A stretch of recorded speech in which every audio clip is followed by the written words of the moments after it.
A very good morning everybody and a warm welcome to Trent Bridge Live. Yes, we are back for some more County Championship Division 1 action here as Hampshire make the way to Trent Bridge. Now the two captains, Hamid and James Vince, have been out there in the middle earlier on and they did the toss and Hampshire won that toss and they have chosen to have a bowl.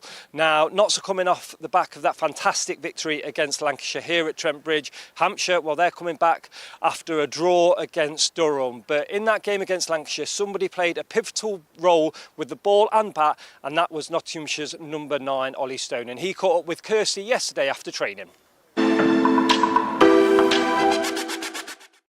Ollie, thanks for joining us. A couple of days after the Lancs game and the day before the Hampshire game, but let's look backwards because sometimes it's not great to look backwards, but we're going to look backwards on this one because it is good.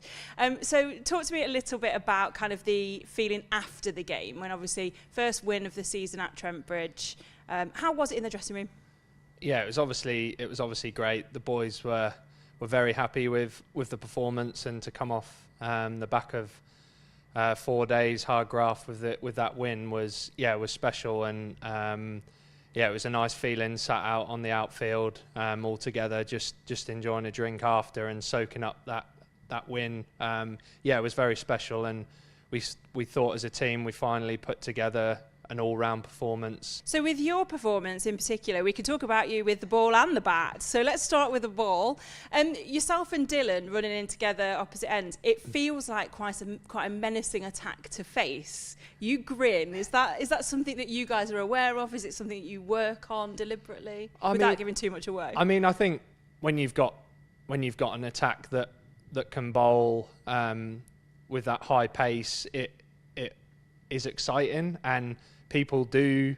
I mean, batters obviously face it, but at times you can fear it. And to have two of us running in and Dill bowling the way he is at the moment, it's very exciting. I think I'm probably more of the aggressor in terms of the way I go about stuff. Obviously, Dill's taken the wickets and obviously shown his class. He's probably a bit nicer maybe on the field than I am at sometimes, but not in a bad way. I think to have both of us fit and firing at the moment always helps. And then when you've got the likes of Dane and Lyndon who are chomping at the bit once we need a rest to come in and keep going, it's a brilliant situation to be in. And obviously the likes of Luke Fletcher and that sat on the sidelines chomping at the bit. Yeah. It's a great position to be in at the moment. And the other contribution obviously was with the bat this game. You and Haas out there as a bit of a super duo.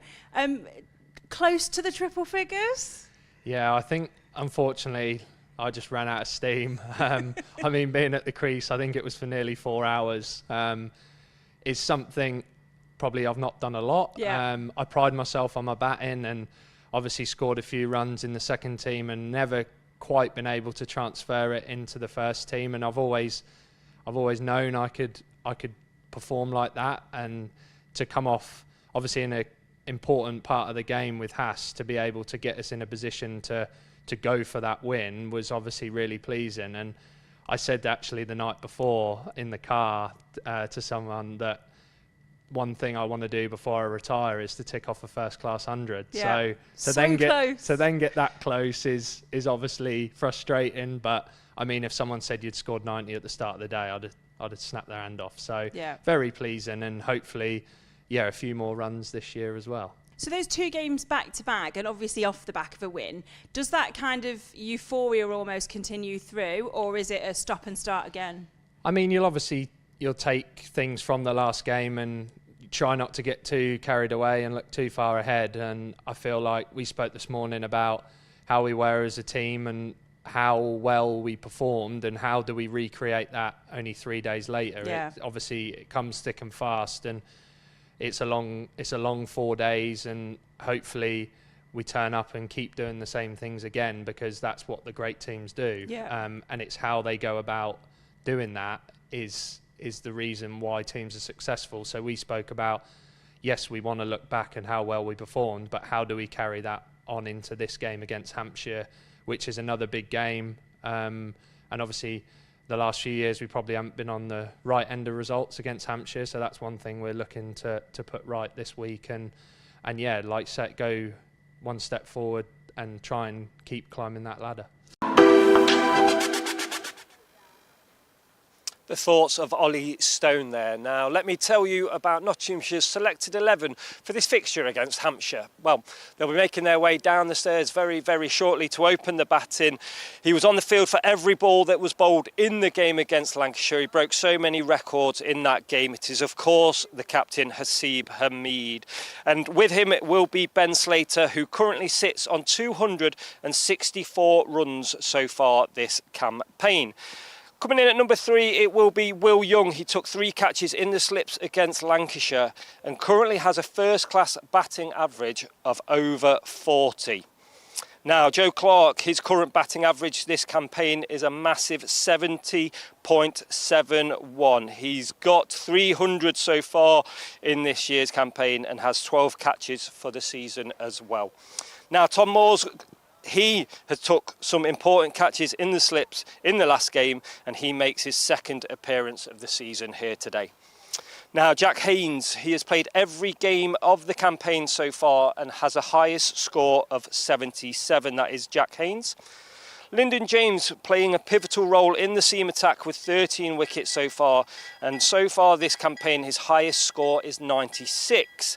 Now, Calvin Harrison, 5 catches in the slips against Lancashire and 3 wickets. That's making it 16 wickets for the season so far for Calvin Harrison. Well, you've just heard from this man, Ollie Stone. He played a crucial role alongside the captain, Hamid, falling just shy of his maiden first-class 100 as well. That is Ollie Stone.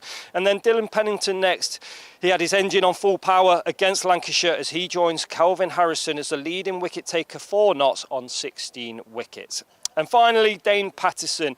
In 2023, he got 3 5-wicket hauls, and so far this season, he has got 1 to his name, and he'll be hoping to have his feet up for most of today, if not all of the day. So they are your Nottinghamshire selected 11 for this fixture against Hampshire. Now, as I said earlier, Notts coming off the back of that fantastic victory against Lancashire. But if we just take a look at the results so far for Notts, you will see that it's 1 victory so far for Nottinghamshire, 3 draws in that middle obviously section of this year's fixtures so far. So 1 loss, 3 draws and that fantastic victory last week against Lancashire. Now if we look at the table and obviously see what that is happening at the moment, we will see that Surrey sit at the top, but Nottinghamshire, we said in the match against Lancashire how tight that middle section of Division 1 was, and with that victory, Notts there you'll see that are on 4 on 65 points, with Hampshire in 9th place on 44 points. Now the bell has rang, the umpires are making their way onto the field as well as the players, so it's time for me to hand you over to your commentary team, Kevin James and Dave Bracegirdle.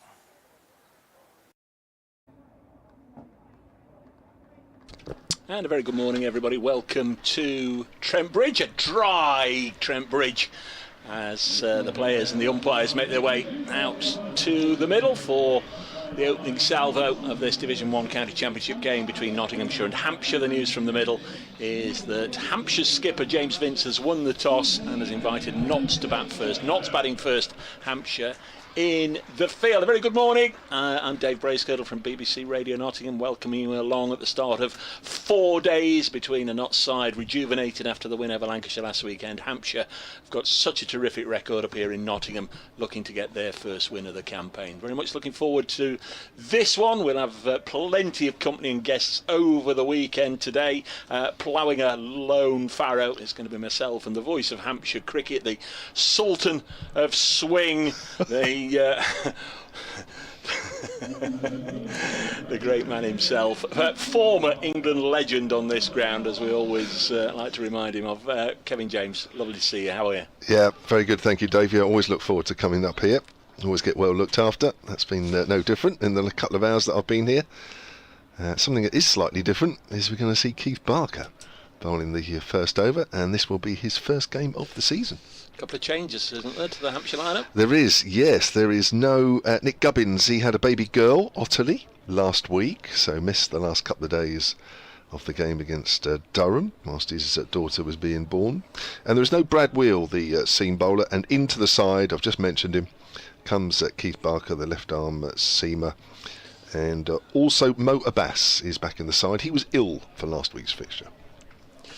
both got fine records against Notts. I think last year when Notts were down in Southampton at the Bowl, it's got a new name now, isn't it? The Utility Bowl this season, but last year the Aegeus, Abbas in one innings and Barker in the other, did for Notts. So here we go. Barker, first ball, slightly overpitched and nudged out into the offside by Hamid. I know you weren't here, Kevin. You had other matters to attend to in the form of Hampshire's game last week. Sensational stuff from Hamid on the field for every single minute. And when I talked to him after the game, he even confirmed he hadn't even popped off for a comfort break at any stage. 247 not out in the first innings and was there at the end, 20 odd not out to get Notts over the line and appropriately enough hit the winning runs against Lancashire. Barker bowls to him and this is pushed into the offside and there's no run. But you've seen enough cricket, I've seen enough cricket to know you start afresh, don't you? It's not out and these will be testing moments. Oh, for sure. I mean, listen, it's a great feeling, isn't it? I don't know what it's like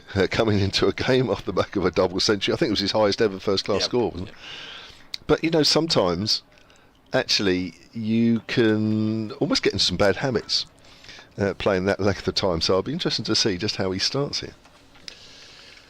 Barker round the wicket, 3 slips, and Ben Brown, the wicket keeper, former Sussex man of course, this is his 2nd or 3rd year now with Hampshire with the gloves. He had to move very sharply to his left. The ball went past the off stump of the right-handed Hamid and then deviated sharply away, and Brown, excellent keeper, light on his feet and had to move crisply to his left to gather it.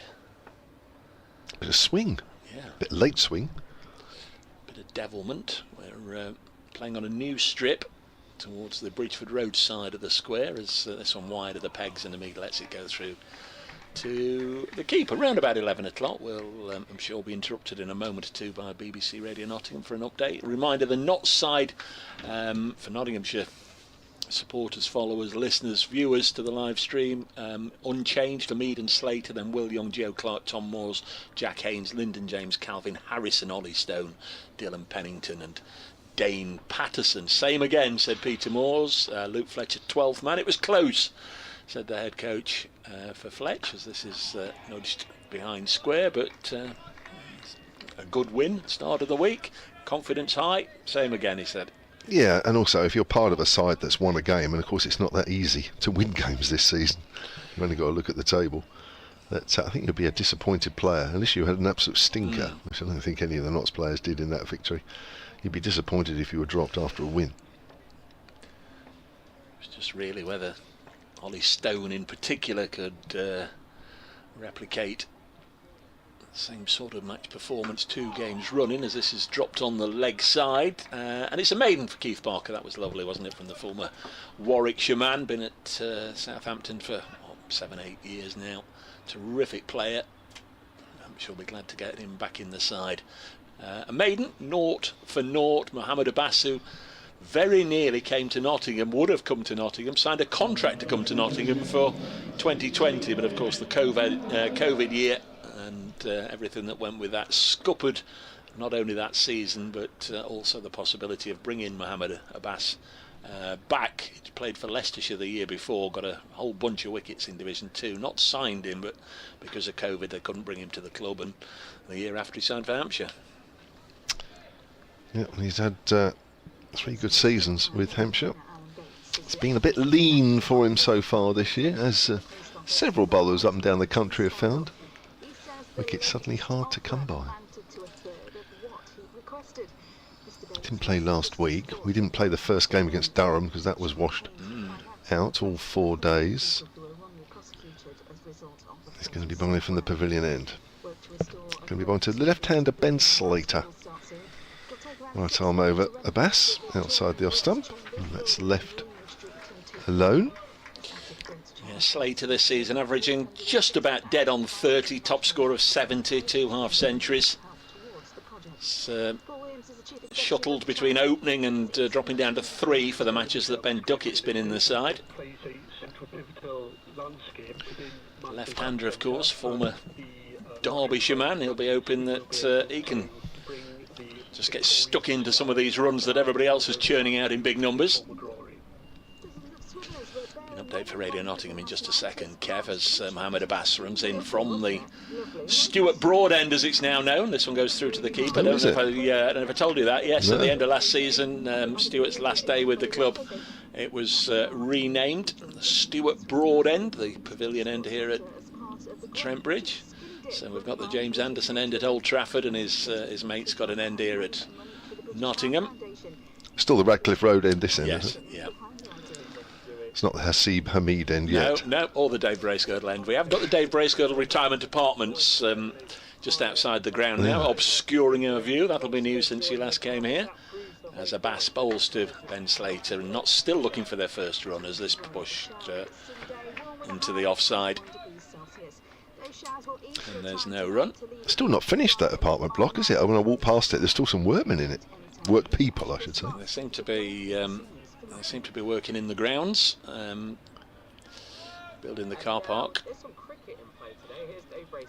Yes, we're underway. We're in the second over, in fact. I think we got underway just before 11 o'clock. Nottinghamshire have stuck with the same side that defeated Lancashire last week. Luke Fletcher, understand, he was in the 12, close to getting a game. But same again from Asib Hamid, the captain, and Peter Moores. And Hamid is out there with Ben Slater after Hampshire won the toss and stuck Notts in. Notts up to 4th after last week's win. Maybe the same again this weekend would be very nice. 0-0, we're in the second over. Beautiful, thank you very much, Dave Bracegirdle. Beautiful day for cricket. So I've stolen much of your over, Kev, but there's still a couple of balls left. Oh, thank you. A run yet to be scored then as Abbas runs towards us. Bowls to Slater outside the off stump. Goes just about through to Ben Brown. It's just died on him a little bit. Interesting move, Hampshire putting Nottinghamshire in. I know they came up yesterday looking to practice, but there was a lot of rain. They didn't get anywhere near getting on the surface out here to practice, and not sure how much they would have seen of the wicket. Probably nothing at all. It would have been under full covers. It looks a little dark, doesn't it, the wicket? Yeah. Hence why Hampshire put the home side in as Abbas comes in. 3 slips weight and bowls, and again that's outside of the off stump. And that will be the end of the over. 2 maidens to get us underway here at Trent Bridge. I was just mentioning Abbas there. I mean, he takes wickets for fun and has done throughout his career, but he's taken just 5 wickets this year, and they've cost him 42 apiece. And normally he's taken them at 20 apiece, so he's finding the going tough. As is Kyle Abbott, as is several bowlers around the country. Seen bowlers who at this stage of the season have got a hatful of wickets under their belt. They're finding pickings have been pretty lean. Love to hear from you, as always. You can get in touch with me at Brace Cricket on the old Twittery thing, and Kev's at Solent Sport on Twitter. I don't know if there's any other means of getting in touch with Kev. As Keith Barker, we're in 13 round the wicket. This is a very wide delivery, and Ben Brown hops to his left and takes it. Should be a full complement of matches today, which is always great. All 18 counties playing, and they are underway in all 18. And the batting sides, Warwickshire 5 without loss against Essex, Lancashire and Durham just starting. Lancashire 0-0. It's a big game, that one, at Southport. Ben Stokes playing for Durham, Nathan Lyon playing for Lancashire. Surrey 4 without loss at home to Worcestershire. Where Notts go next week to Worcester as Barker again bowls outside the off stump. First wicket to go down is at Taunton. Somerset 0-1. Sean Dixon out in the very first over there. Somerset 0-1 against Kent. In Division 2, Northampton batting at Derby, yet to get a run on the board. Glamorgan 5 without loss at home to Middlesex. Gloucestershire 9 without loss away at Leicester. Sussex 6 without loss away at Yorkshire.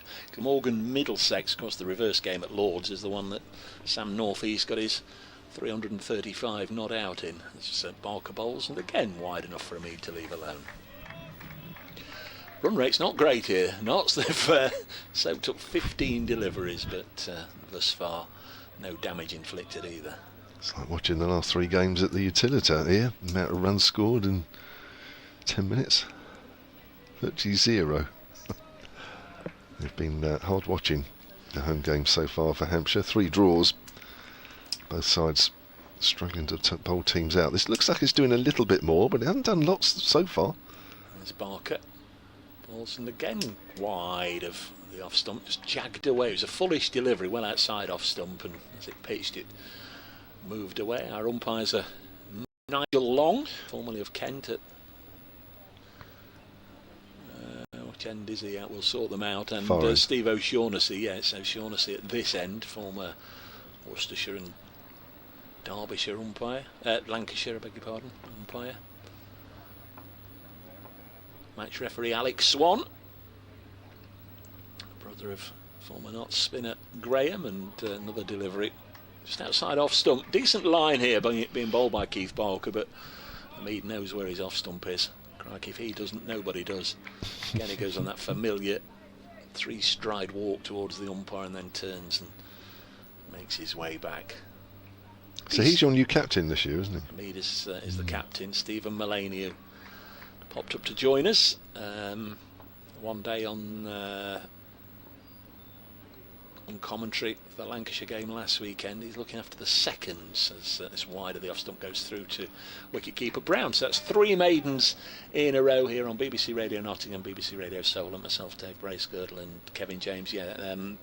Stephen Mullaney stood down from Nottinghamshire's club captaincy role in the close season. He's signed a new contract. He's going to be around for a long time, yet he's having a testimonial this year. We might touch on that a little bit later on. 1 or 2 events have now been added to the programme, but he's essentially he's desperate to go into coaching after his playing career, so he's got a role of looking after the second 11 coach stroke captain, but as he said to us the other day, he's not even taken his bat out of his bag since last September. Here's a pass to the left-hander Slater. Again, it's outside off stump, and again it's left alone. Because there was a feeling that he'd be around and would still want to play in the blast at least, and initially when the move was made in the close season, it was very much a case of he'll certainly be available for selection for the first team if and when required, but it does seem from speaking to him on air last week that that's unlikely, and in fact we even had to look up for him his last innings and his last first-class wicket. Really? That wasn't committed to the memory bank. Abbas again, straighter, brings Slater forward. It goes out to backward a point, and that's fielded by Fletcher Middleton. Remember yours? Your last first-class wicket? 1940 something. Well, I presume 99, which was my last year. But I can't remember who it was. No. That's so far in the distance. Almost feels like another era. Yeah. Well, it was another era. Another century. That does make it sound very old. It does, doesn't it? I think we better move on. Abbas again. Straighter to Slater, who pushes that straighter to Slater. Yes. So that's pushed up to mid-off. That's fielded by Carl Abbott. We had one of those earlier in the season when Sean Snater was bowling straighter to Slater, the Essex player. Dear. Well, I tell you what, there hasn't been a lot happening with the ball so far. I can quite understand why Hampshire have put Nottinghamshire in. As I say, the wicket would have been covered. I think you said there's been rain for 2 days, so maybe the wicket's been covered for 2 days. It does look dark. Looks as though it's been under the covers for quite a while. I haven't actually, you've been out in the middle, I haven't actually seen the wicket. Bass, that's nipped away. I think Slater just played the line, so there was a bit of a gap between the ball and the outside edge. But from here, I suppose you would say, yeah, okay, let's have a bowl first up. But I think I'd want to see the ball doing a little bit more than it has in these first 15 minutes. Yeah, it's supposed to be okay weather-wise today, so I'm sure it will get paler and paler, and provided Notts haven't lost a cluster of wickets in the morning session, which is always possible, might be good to bat on this afternoon. It will, yeah, if the sun stays out. Here's Abbas again. And Slater's playing a miss it. No, he's edged through to the keeper, and there's the first wicket of the morning. Ben Brown takes a simple catch behind, and we are still waiting for our first run, but we've got our first wicket of the morning. Slater goes for no score. Yeah, final ball of the 4th over. That's a lot of the 2 Nottinghamshire openers here with some challenging lines being bowled, and Ben Slater just feathered that one. It's very difficult to make out with the naked eye, but Ben Brown and the Hampshire slip cordon all knew. They all went up as one, and Ben Slater departs without a run on the board. Disappointing start for Nottinghamshire this morning. His first duck of the campaign. Just a couple of half centuries so far for Ben Slater. But Mohammed Abbas back in the side. Doesn't give a lot away generally, and has produced the opening wicket. Here comes Will Young, New Zealand international. Notts have got him for first half of the season. He joined Notts second half of last season and began with a century at the Oval. He's had a big one this year already down at Taunton, 170 odd.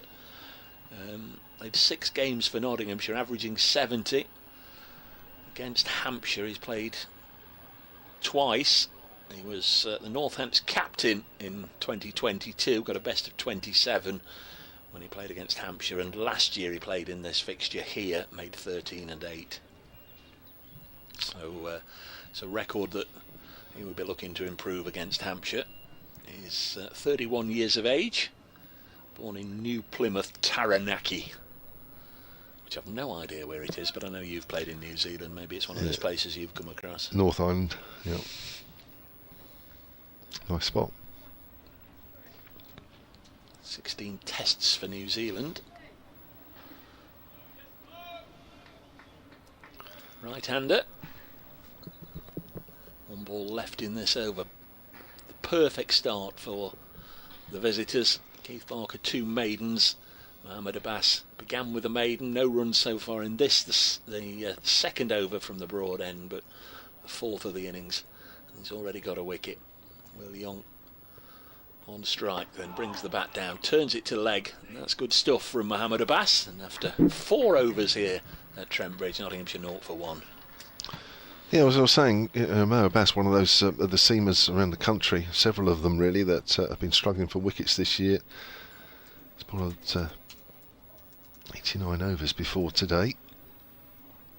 That's his 6th wicket, so that'll bring that average down this season down a bit from 42. Kyle Abbott's another one. I think he might have, he wouldn't have minded the new ball, but Keith Barker's got it here. First game of the season. A very slim Keith Barker. I don't know if you've noticed, if you're watching the live picture feed, maybe he doesn't quite tell a full story, but if you're watching him live here, he's lost some weight.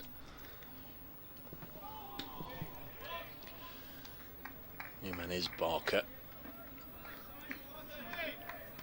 I beg your pardon, Barker bowling to Hamid at the start of a new over. This one goes through to the wicket-keeper Ben Brown. So the Stuart Broad End, Yep. which is very aptly named, obviously, Yep. that includes the pavilion. Did I read somewhere that that pavilion is going to get redeveloped or something? It is indeed, yeah. Here's Keith Barker once more. Past umpire O'Shaughnessy bowls and Hamid defends. The changing room block, the dressing room area that you will have been used to, is staying just about in its entirety, but the rest of the building is going to be extensively renovated. There will be more changing rooms, more dressing rooms. Obviously there's the need now. We have double headers here, obviously in the 100, and games when the Blaze play on the same days as the Outlaws and whatever, so they need more dressing room facilities, more changing room areas. As Barker bowls again wide of the off stump, taken low down by Ben Brown. So it will be extensively renovated as soon as it's been approved, but as soon as this cricket season finishes, they're going to start and hopefully get the bulk of it done through the window. But it'll be a colossal new enterprise, almost twice as big, it looks on the maps of what it is now. And it's the bulk, the area with the long room, and the bit above that with the Vice President's suite at the top, and then obviously the roof with the clock on. And then as we look from this end to our left, the committee room, that's all going to be renovated. This wide of the off stump goes through to Brown. Yeah, I mean, I can understand why the changing room as is going to stay, because that looks a little newer, doesn't it? It's as you get to the middle and to the left as we look, it's starting to show its age, really, isn't it, the pavilion? The outlook, anyway. Number of people got in touch already. Paul Barnes, lovely to hear from you, Paul. He says, good to hear you and Kev online today. Looking forward to some banter between you both. Okay, Paul, thank you. No, it's off the agenda. That's 0 for 1. This one is running to the offside, and there's no run. Put a little photo of the two of us enjoying an ice cream at the Isle of Wight on social media. Kev, happy days. It was only spoilt by the cricket, really. It was a lovely 3 or 4 days on the Isle of Wight we had together. When was that? 2019, wasn't it, at New Close? Mm-hmm. Yes, it was. Has there been a first-class game there since? No. I know you've been once or twice for some limited overs cricket. Yep, nothing this year. Hamid still looking for his first run now. Cuts this to backward point. The was because the ball jagged back quite dramatically, and Hamid, he was almost falling back like a limbo dancer, wasn't he? And just managed to get the bat on it, watched it onto the face, and then cut it to backward point. And there's no run. 0 for 1 now after 5 overs. And Keith Barker's not only been getting himself looking a little trimmer, he's been clearly working on that off-stump line. Absolutely immaculate so far. 0 for 1 after 5. Yeah, there's a little bit of movement there. I mean, I think Hamid was looking to leave that, and I think he just held his bat there and suddenly found the ball following him, coming back at him. Here's Abbas then, too young. And leaves that one alone outside the off-stump. There's just enough there for the bowlers to work with. It's not excessive, but there's a little bit that will certainly give them encouragement. Dave Allen, Hampshire's honorary archivist, is listening. Hello, Dave. Yeah, Dave, say hello to Dave, and Dave back. He was actually on that photograph of the two of us enjoying an ice cream, because the original photograph is 3 of us enjoying an ice cream and Dave's the other one. So I'm sorry I've cut you off, Dave. Oh, well, has he been photoshopped out? He has. Has he? He has. For operational reasons. Here's Abbas. Young works that to mid-wicket, fielded by Fuller. The other way you can get in touch is are you doing emails? No. All right, okay, well, if you want to email us, if you find that easier, solentcricket@gmail.com. That's exactly what Dave Allen has done. He says he's worked out my last championship match in 1999. He says it was against Leicestershire, and I had match figures of 6 for 99. Thank you, Dave. He said I did play later against the touring New Zealanders, but that was my last final game. 6 for 99. It's okay. Better than 0 for 99. Yeah. Here comes Abbas. Will Young is forward, and it goes up to mid-on. You played here in 2000. We know that. You played for the... What were they? The England legends against Australian legends. I did, yeah.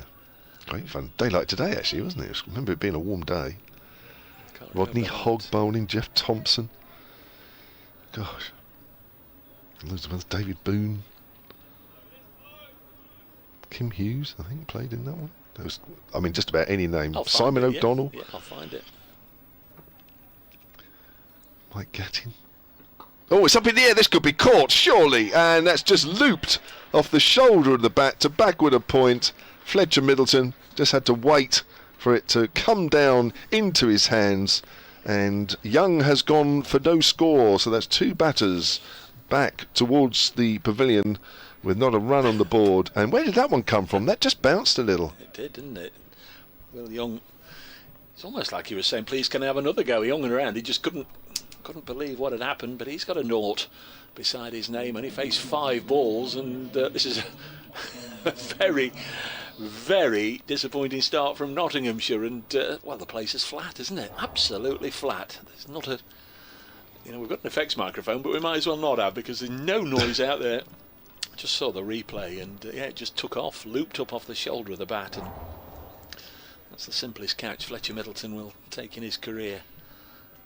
Crikey, not playing catch up here. Here comes Joe Clark. Began the season a century in each of the first 2 games, and then a double 100 in the 3rd game. It's been slim picking since then, a 0 under 15. So maybe he's due again. The Notts batter and wicket keeper now this season. They made the change before the season started. Tom Moores is in the side, but playing as a left-handed specialist batter only. He may come in next, or it may be Jack Haynes, but not we're hoping whoever it is. There's some runs on the board by then, and it's not for a while. 0 for 2. Another former Worcestershire player in the Nottingham side. How many former Worcestershire players have you got in this side? Well, in the side there's 3, but Josh Tonga, of course, he came as well during the close season. But there was a release from England yesterday on his fitness, and he's going to be out for a while longer, a pectoral injury. So Joe Clark, pretty impressive career average, just under 40, or as good as 40 this season, averaging 70. So tricky out there at the moment. Looks like the Hampshire bowlers have settled into quite a nice rhythm. Just took a couple of overs, didn't it, really? Maybe the lacquer on the ball. Sometimes it just takes 2 or 3 overs just to get the ball into a nice workable situation. As Abbas comes in again, forward is Clark. That goes out to point, and Ali Orr is the fielder there. So it is still, isn't it? There's still not a run. We've had 23 minutes of play, and there is not a run on the board. All sorts of records set last week here at Trent Bridge. Maybe a case of some more being set, but not ones that Notts will be particularly proud of here. I think there'll be a cheer when the first run goes up. Yeah. I'm sure there will be. Disappointed if there won't be. Oh, he's playing a missing outside the off stump, Joe Clark. This is good stuff from Abbas. As I said earlier, that the 3 wickets, although he didn't play the 3rd home game, but the 3 wickets that Hampshire have produced for the home games so far this season have been dead beyond belief. And they've been hard watching, if I'm really honest. But this is a little different. Paul Barnes says, can we give everybody a reminder that the Charlotte Edwards Cup gets underway tomorrow, and it's between the side based here and the side based down at the Utility Bowl. The Vipers host the Blaze tomorrow. Here's Keith Barker. Comes in round the wicket, bowls, and Hamid with an inside edge. There is a cheer and a roar, but it was the scruffiest run Asib Hamid has scored in a while. We didn't see too many of those last weekend. An inside edge past the stumps, down to long leg, but could so easily have chopped on then. But a change of ends. Notts have got a run at 1 for 2, and Joe Clark down to the far end. Well, I think it was nice to hear the cheer. It actually proved we got a crowd. Yeah. Otherwise, I think people were saying, there's no crowd there. It's being played behind closed doors. So Clark has taken guard. Run-laden start to the season for Joe Clark. He's on strike now. Barker bowls to him, strikes him on the thigh pad. Would have drifted down. Joe Clark, 26 years of age now. Approaching 8,000 runs, averaging 40, terrific record, 23 first-class hundreds, a best of 229 not out, which he got last year here against Warwickshire. Against Hampshire, though, not always gone particularly well, as Kevin might recall. He's only got a best of 70 from those 9 previous matches. I can't say I do. No, but he's clearly not somebody that's smashed Hampshire here, there and everywhere whenever you've seen him. Then 9 matches now, 10 matches and a best of 70. This one a long way down the leg side. There's a lot of counties when I look at these stats with Joe Clark, and against Worcestershire, or in his Worcestershire time he might have racked up 100, 150 or so against them. Graham Allen's been in touch. Lancashire fan watching as always, because I follow Asib Hamid. He did a degree in Bolton many years ago and played for Eagly Cricket Club as a student, and now play for Hornsey in North London, where Kevin James played. Yeah. 1 for 2 is the score as Clark defends. Hornsey Cricket Club, North London. Been there since 1987. Thank you, Graham. So when did you play then? Was that your designated club when you were on the Middlesex staff? Or? I joined there before I joined Middlesex. I went there as I think about 14 or 15. 14 I think I was. 14, 15 years of age when I joined from Edmonton. I wanted to play Middlesex League cricket basically. Barker. In once more, round the wicket, left alone by Clark. Goes through to Ben Brown. Keith Barker conceded just the 1 run so far this morning. Otherwise near perfection. Jiggs has been in touch. Jiggs, Kev, is a correspondent who spends the cricket season, spends life just bobbing about the canals of Great Britain, listening to the cricket commentaries and very much enjoying life. Eager to hear the team. Sorry to hear the news about Josh Tong. We're cruising north on the Macclesfield Canal right now. As, this is nudged into the offside by Joe Clark. He'll get at least 2 here, possibly 3. It's not going to go all the way to the furthest boundary as the chase comes in from James Fuller. Right arm throw back, and they do come back for that 3rd run, so Clark will keep strike. 4 for 2. So Jiggs on the Macclesfield Canal. He's got a narrowboat type name, really, isn't he? Really, he's the sort of guy that if you were walking along the towpath and you said hello to somebody and you had a conversation and he was standing at the end of his narrowboat holding the tiller, you say, "What's your name?" He said, "Jiggs." Yeah. You think, "Oh, that probably sort of is very fitting." I'm sure he'd say, I'm Jiggs. Do you want to come aboard and have a glass of something?" Seems to be that sort of fella. Yeah, but they've all got Jiggs. different names, haven't they? You know, apart from like you're David and I'm Kevin, but you wouldn't expect to, hear a name like that on board a narrowboat, would you? Here comes Abbas forward. Is Clark out to Ali Orr in the covers. He loses his sunglasses in the process. Well, there's a nautical name, if ever there was one. Ali Orr. Ali Orr. That was a sea shanty or something, wasn't it? Was it? I thought it was. Bev Launder says still no Fletch. He'll get a go, Bev. He'll get a go before long. Well, he was bowling on the side of the wicket, wasn't he, earlier? In fact, so much so that you thought he might have just sneaked in. Abbas. Oh, it's to Clark. Clark drives back past Abbas up to mid-on. It's only because he was out there this morning, and I didn't actually see him mark his run, but I did see him run in a couple of times. So I just thought he was doing that for a reason, but clearly not. Play up Pompey says it was a bit early for you two to be enjoying an ice cream whilst watching the Bilal Shafayat derby. Thank you, Play up Pompey. Bilal played for both these sides, of course. He did. Abbas in again to Clark. Clark is forward. Again, he's gone out into the colours. I've got an email here actually from Jack Sanderson, silentcricket@gmail.com. He says, listening to the coverage with my mates. Can we get a shout out for Plymouth Marjon Uni? Is that right, Marjon Uni? Up the Hampshire, says Jack. Plymouth Marjon Uni? I don't know. I hope I got that right. Bob, the Coventry Pie, good morning. Very nice day for it too. It is indeed, Bob. Hope everything's well in your world. Abbas in again. Clark leaves that one outside off stump. Bounced a little as well. Peter Chapman's email, silentcricket@gmail.com. He says, why has Ali Orr been dropped? Peter, you may be watching the Sussex game and maybe not realised that Ali Orr has actually in the winter moved to Hampshire. He hasn't been dropped and he's very much in this game, having scored his first 100 for Hampshire last week. So Peter, just turn the channel or switch the coverage on the BBC Sport website and tune into the Hampshire Nottinghamshire game where Ali Orr now plays for Hampshire. Got runs last week as well, didn't he? Yes, I'm saying, yeah, got 100, yeah. Played well. Here comes Abbas. Oh, he's playing a missing outside the off stump. Good delivery. Abbas is running in nicely. Rob Crocker, looking forward to spending the day watching the excellent live stream along with your commentary. Very kind of you, some things you put there, Rob. Yeah, there is a live stream available if you've only found us on the BBC Sport website and app and want to watch the pictures. There is a link on the Nottinghamshire County Cricket Club website, trentbridge.co.uk, and Kirsty and Aaron in the production office will hopefully try and keep us all on air throughout the day.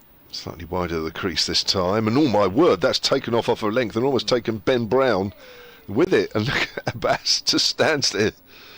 I don't think he could quite believe the way that's just skidded off the turf and seemed to gain pace and completely surprised Ben Brown. It knocked him back. 4 for 2, Nottinghamshire, having been put into bat. Who else has been in touch? Mark the Mod, who is a Notts follower, says, on the way to see my pals today at Grace Road. I'll be paying close attention and listening in from time to time. It was a lovely morning when I left Sevenoaks in Kent, but still making my way to Grace Road. Thank you, Mark the Mod.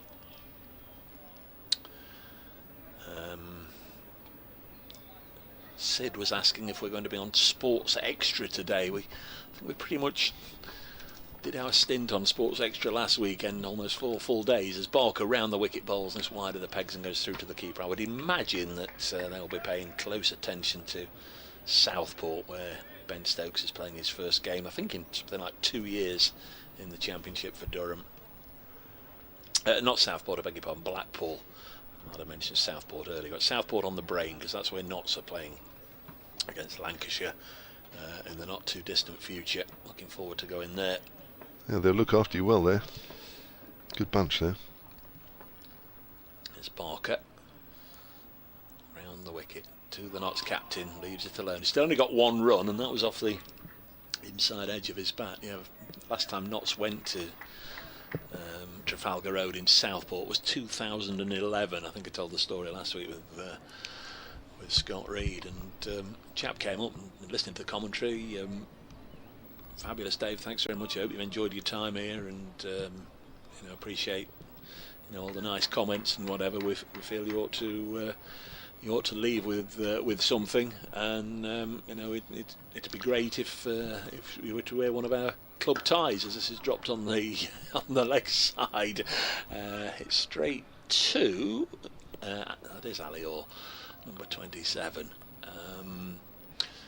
So, thank you very much, and then as I took it, looking forward to receiving the tie, which I've still got, and for you, of course, there'll be the 50% discount, so it'll only be £10. Thank you very much. Very nice.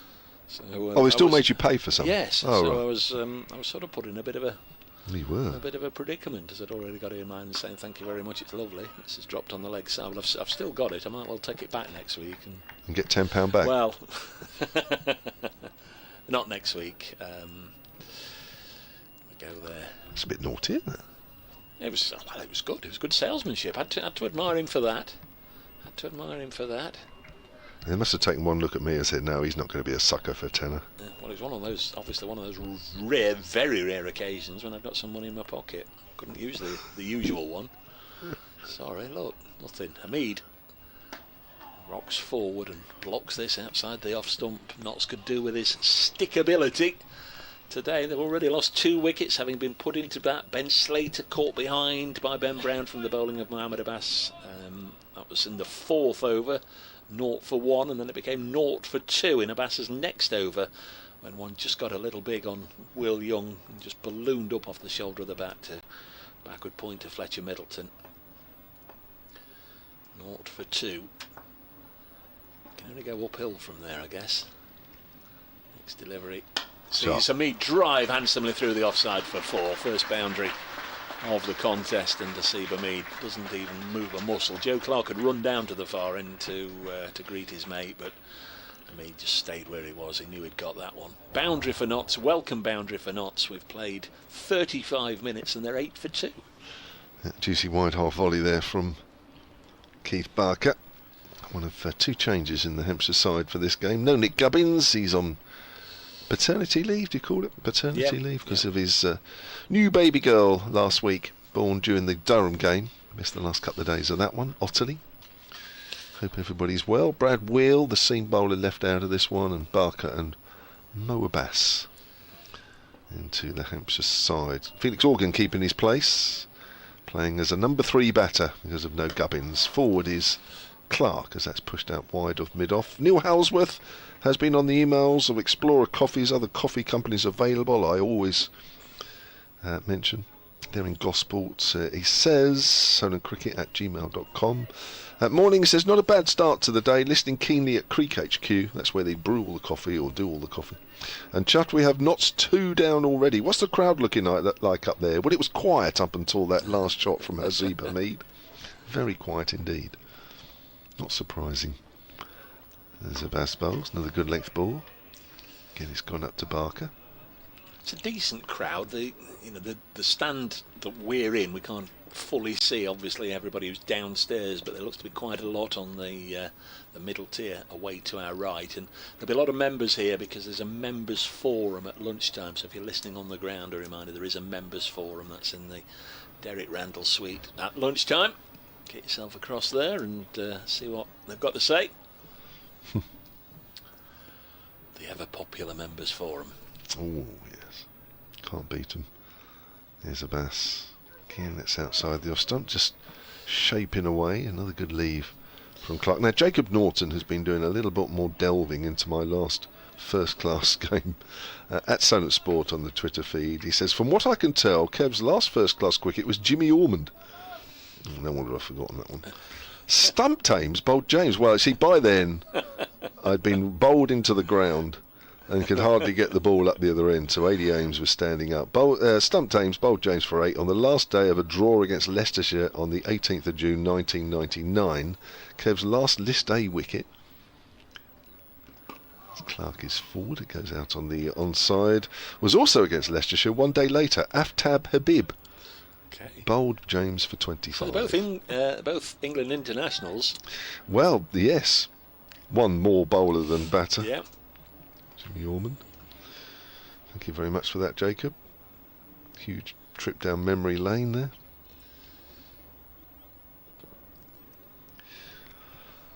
So 8 for 2. Runs hard to come by here as we approach the 40-minute mark in this game. Clark is on 3. Abbas. Oh, just nips back on him, hits him high on the pad. Burstall Red on Twitter, for goodness sake, Notts, just hit the ball. There we go. Yeah, it's not that easy at the moment. Some good bowling going on there. In fact, that half volley from Barker was almost completely out of character to what we've seen so far.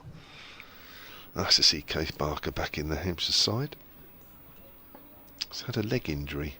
Picked it up just prior to pre-season.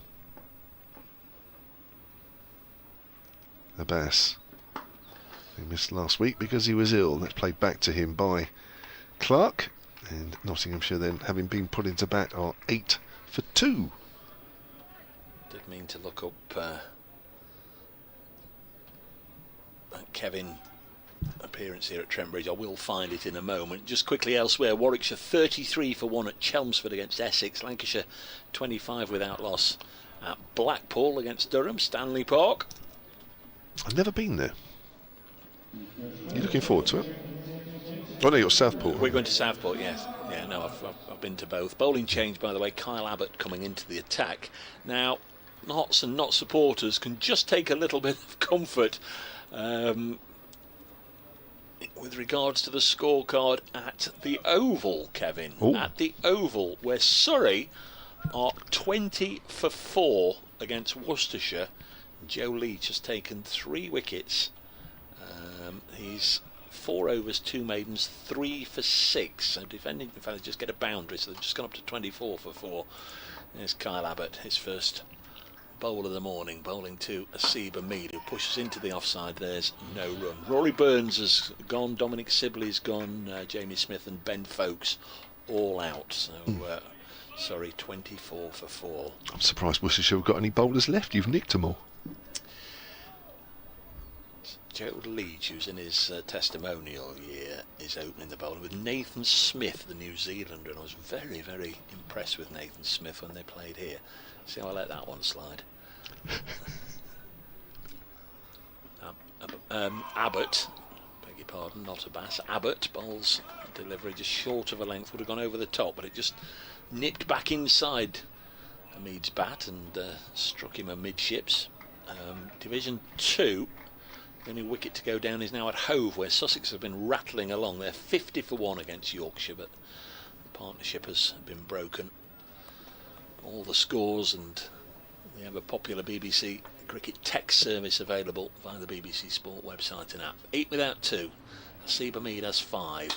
Drives into and through the offside, just through probably a line of backward point, maybe even gully. Didn't mean to go there, but it went at it hard. Has got a boundary down in front of the Hound Road stand. The ball comes to rest in front of the advertising hoardings, and Hamid on to 9, 12 for 2. I had a chat with Kyle Abbott this morning. I just said, gosh, you're finding wickets hard to come by. 5 at 71 for this season, Kyle Abbott, which is completely way off his career. He just said, I know. He said, I'm running in okay. He said, I'm bowling fine. Big, tall South African bowls again, and that's a really good carry. It got big from short of a length, and Hamid had to adjust quite rapidly. Goes through to the wicket keeper. Yeah, normally his wickets, he's just over 600 first-class wickets, have come at 21 apiece. So this season, that's come as a bit of a shock to him so far. And he'll be looking to cash in these conditions at the moment. He's in once more from the Radcliffe Road end, and Hamid gets another boundary. This one in front of backward point. He's not given up the chase yet, but the ball's going to win that race. It's a decent effort. Who's that scampering after it? Is that Fletcher Middleton? It's a really good chase from young Fletcher, but a boundary to Hamid, second of the over, 16 for 2. It's ever so slightly overpitched, not much, but you can tell that there's still a little bit there for the bowlers, because both those drives from Hamid have gone absolutely nowhere near where he's been aiming them. So there's still encouragement.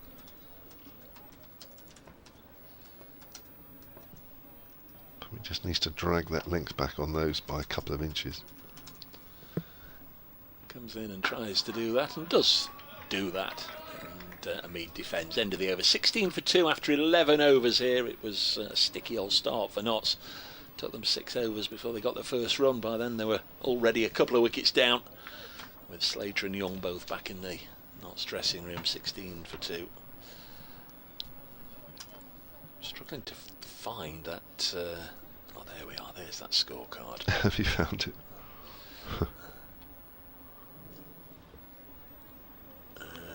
No, in fact, that's not it. Chris Lewis played that game as well for England. Dermot Reeve, Neil Foster, Tim Robinson, formerly of these parts. Abbas bowls to Clark. That nips him on high on the pad as it comes back in at him.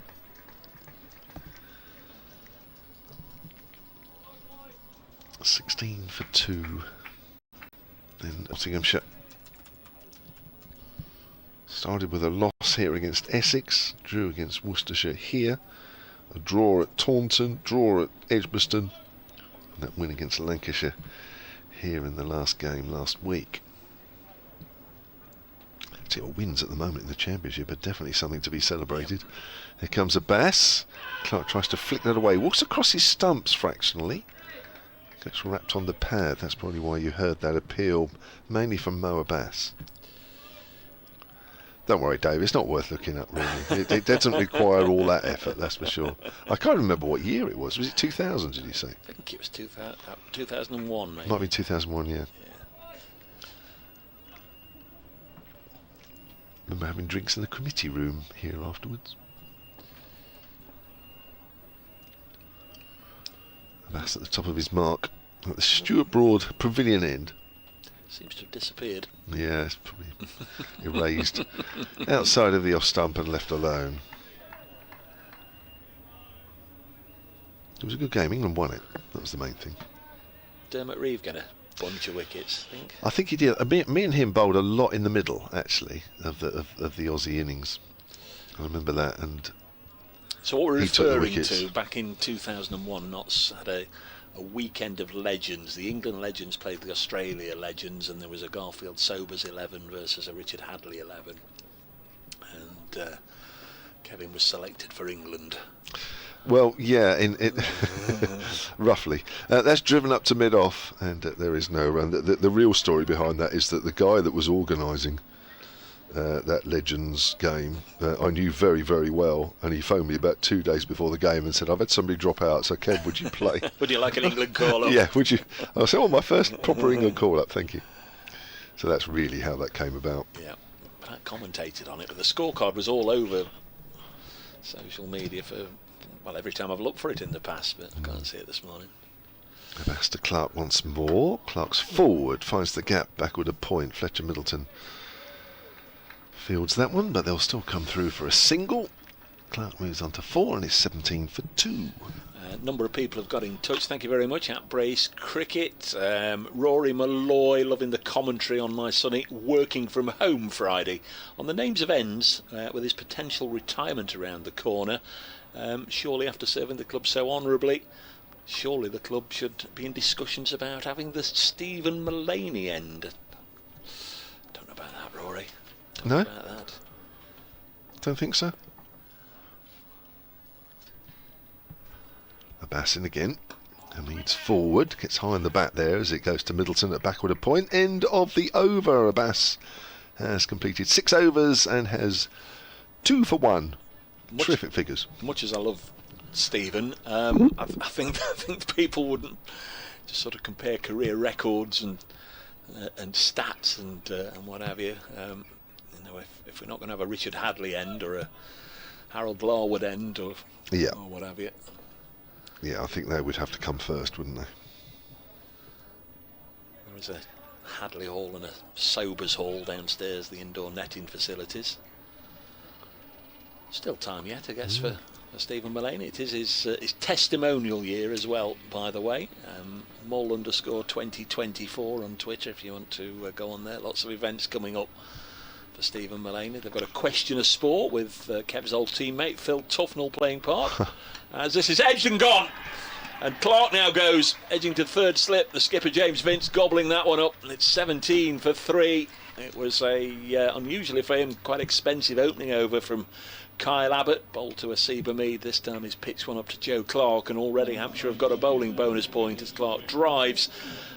Not totally in control. It just shot away off the outside edge to third slip, where James Vince pouched the catch and knots a 17 for 3. And Joe Clark, who after 3 games was on 480 runs, is now on 499. He's had 3 pretty lean innings, 0 at Edgbaston, 15 in the last match here, and now he's gone for 4. Caught Vince, bowled Abbott, 17 for 3. Well, this is all action stuff here. For those that have got used to the home games this season at Hampshire, 3 wickets would have taken us into the evening session, I think, in any one single day's play. So in the first hour we've already had 3. You've got to be very careful here driving on this wicket at the moment in these conditions. We saw that with Hamid in the previous over to Abbott. A couple of drives that certainly weren't in an area that he was aiming, and I think Joe Clark, well, he should have learnt from that previous over, hadn't, and he's pushing at that. Maybe fine this afternoon, maybe fine this evening when the sun's been on this wicket a little more, but this morning I think you've got to be a little bit more choosy in what you drive at. Yeah, you wonder who might be batting this evening. His way out to the middle, and in fact already out there taking guard is Tom Moores. Just his 2nd game of the season. The incumbent Notts wicketkeeper is replaced by the former Notts wicketkeeper, playing just as a batter now, Tom Moores. Didn't feature in the first 4 matches of the season. Brought back for last week's game against Lancashire and gobbled up some fine catches at slip, but as a specialist batter, he only scored 1, caught behind, playing a little away from his body. Can't afford to do that here. Left-hander on strike. Abbott bowls to him and he leaves this alone and goes through to the keeper. Terrific start then for Hampshire. Slater, Nort, Young, Norton, now Clark for 4 have all gone. Asiba Mead still there, he's on 13, and like he did last week, just about holding the innings together. Been a good toss to win, isn't it? But you do feel with the sunshine out that at some stage it's going to get a bit easier. It's just how many wickets that Nottinghamshire can hang on to until conditions get a little better for batting. Kyle Abbott runs away from us, bowls on the pads of Moores. He'll get a couple of runs here maybe, working it square towards umpire Long, who stands out of the way, and they do come back for a couple. That's 19 for 3. Peter Allen's been on the emails, solentcricket@gmail.com, that's the email we're using for this game. He says, having suffered the draws at the Utilita Bowl, it's great to see some wickets fall before lunch. Obviously the Hampshire fans are getting all excited again. Congratulations, Daddy Gubbins, says Peter. Yes, indeed. Abbott bowls, Moores leaves it alone. This one hit the seam and shaped away through into the gloves of Ben Brown. Michael Lithgow has also emailed silentcricket@gmail.com. He says, good morning. Is the in-ground commentary a Hampshire initiative or being more widely adopted? I think some counties do and some counties don't they? I think it's on an individual basis. Yeah, isn't it? don't do it here. But obviously there is the facility to listen on your phone. Abbott to Moores, defends this one. Jacob Newton, beg your pardon, Jacob Norton. This is the scorecard I think you're looking for, Dave, and he's sent it through. Thank you very much. So we'll have a little look at that. England Masters, not England Legends, England Masters. Of course. Have a look in a moment at that one.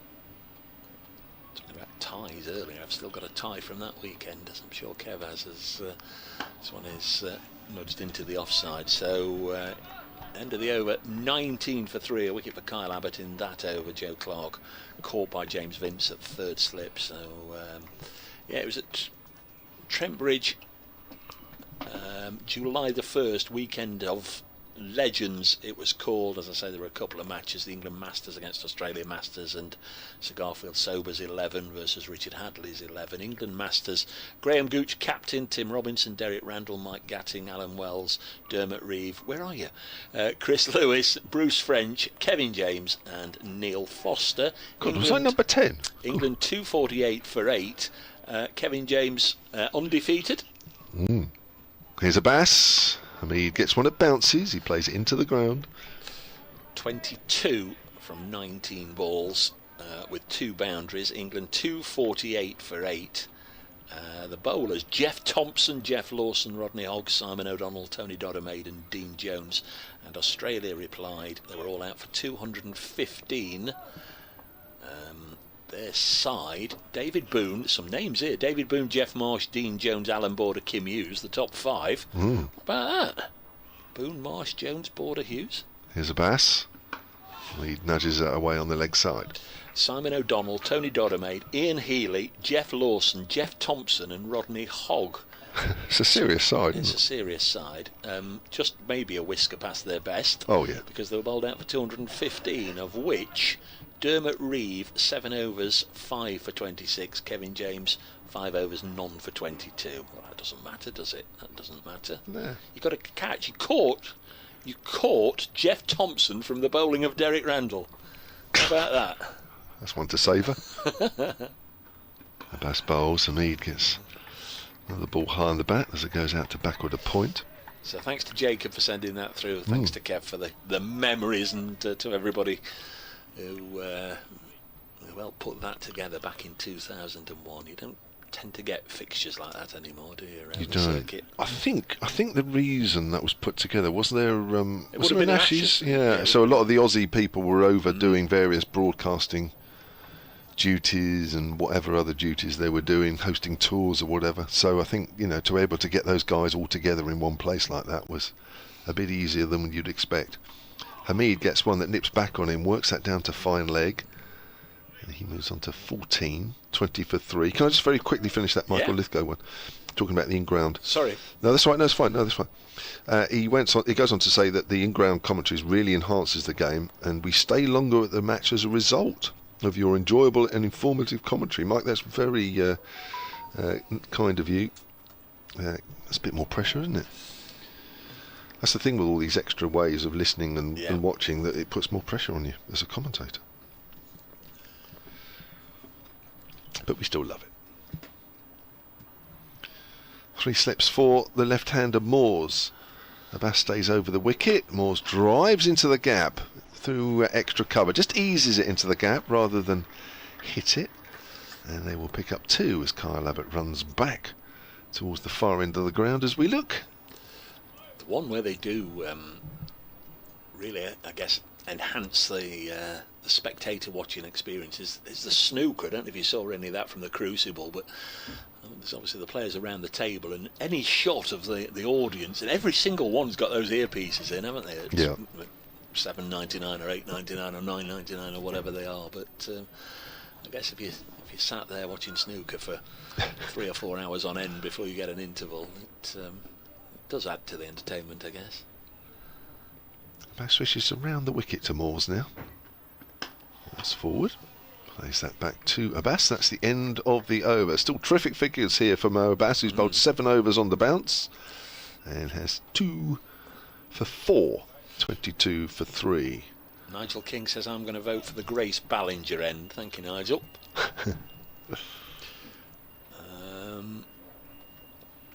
Mark Muggerseth,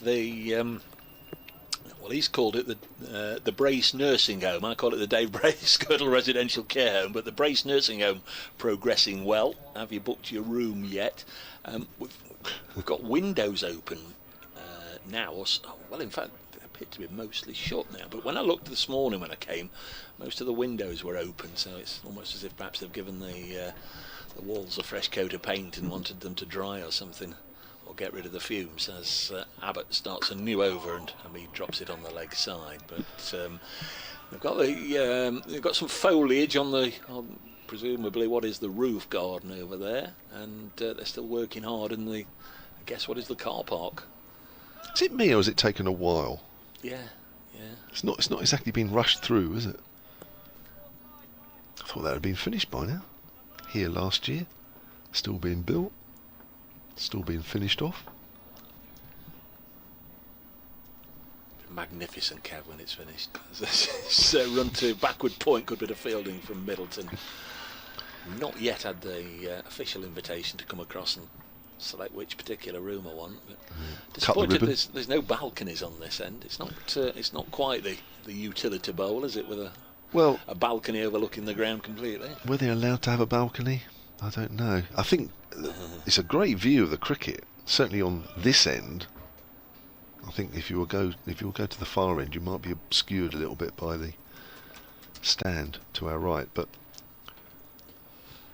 Abbott to Hamid.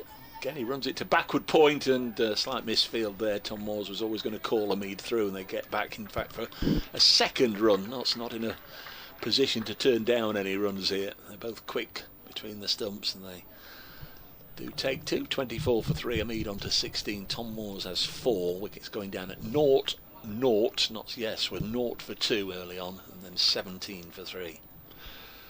I suppose now that stand to our right, or the group of seats there, that can't be extended, can it? It can't be built up because that would block that view. I don't know as that building is anything to do with Nottinghamshire County Cricket Club. Yeah. As Abbott comes in and that one's taken off. Ben Brown did well not to see it disappear over his head for 4 runs. Had to leap up and clutch that ball. It was a quick one from Kyle Abbott, but it absolutely took off from short of a length. Fizzed over the top of went past Hamid's nose really, and was still climbing as Ben Brown leapt and took it. 24 for 3. So as far as I don't know anything about it, Kev, essentially, no. But I very much doubt they'd have a leg to stand on if not did. Well, you put in an objection, wouldn't you, saying it's blocking my view, blocking my light. For balls, and Hamid defends. Midday, so bit update for Radio Nottingham in just a moment. Just about bowled 15 overs, so Hampshire getting through their overs nicely because they picked up 3 wickets as well. Yeah, they'll get a couple of minutes back for that. Did you know last week, at one point, Hampshire's over rate was plus 11? Have you ever seen that before? I think when we had Ravi Ashwin here, a number of years ago now, they got into the teens, if not even up to the 20s. He absolutely wastes no time getting through his overs. Some wide of the off stump and through to the keeper. 24 for 3. Plus 20? Who was racing through the overs then last week? Dawson and Organ. Dawson and Organ. Spinning double act. 60 odd overs from Liam Dawson. 3rd most on the all-time list for Hampshire in an innings. Felix Organ, I think, was up to 40. Good grief. Anyway, Durham, was it? That's Durham, it. yeah. Durham, yeah. Ball draw. Keith Barker, who began with 5 overs at our end of the ground, Radcliffe Road end, is now going to replace Mohammed Abbas from the far end, the Stuart Broad end. 5 overs, 3 maidens, none for 8. Keith Barker began with those 18 consecutive deliveries without conceding a run. He's going to be bowling to Tom Moores. So left armour to left hander. Tom Prest at first slip, Liam Dawson at second, James Vince at third as Barker bowls. Moores edged this past Vince, going to get a couple of runs. An update for the radio.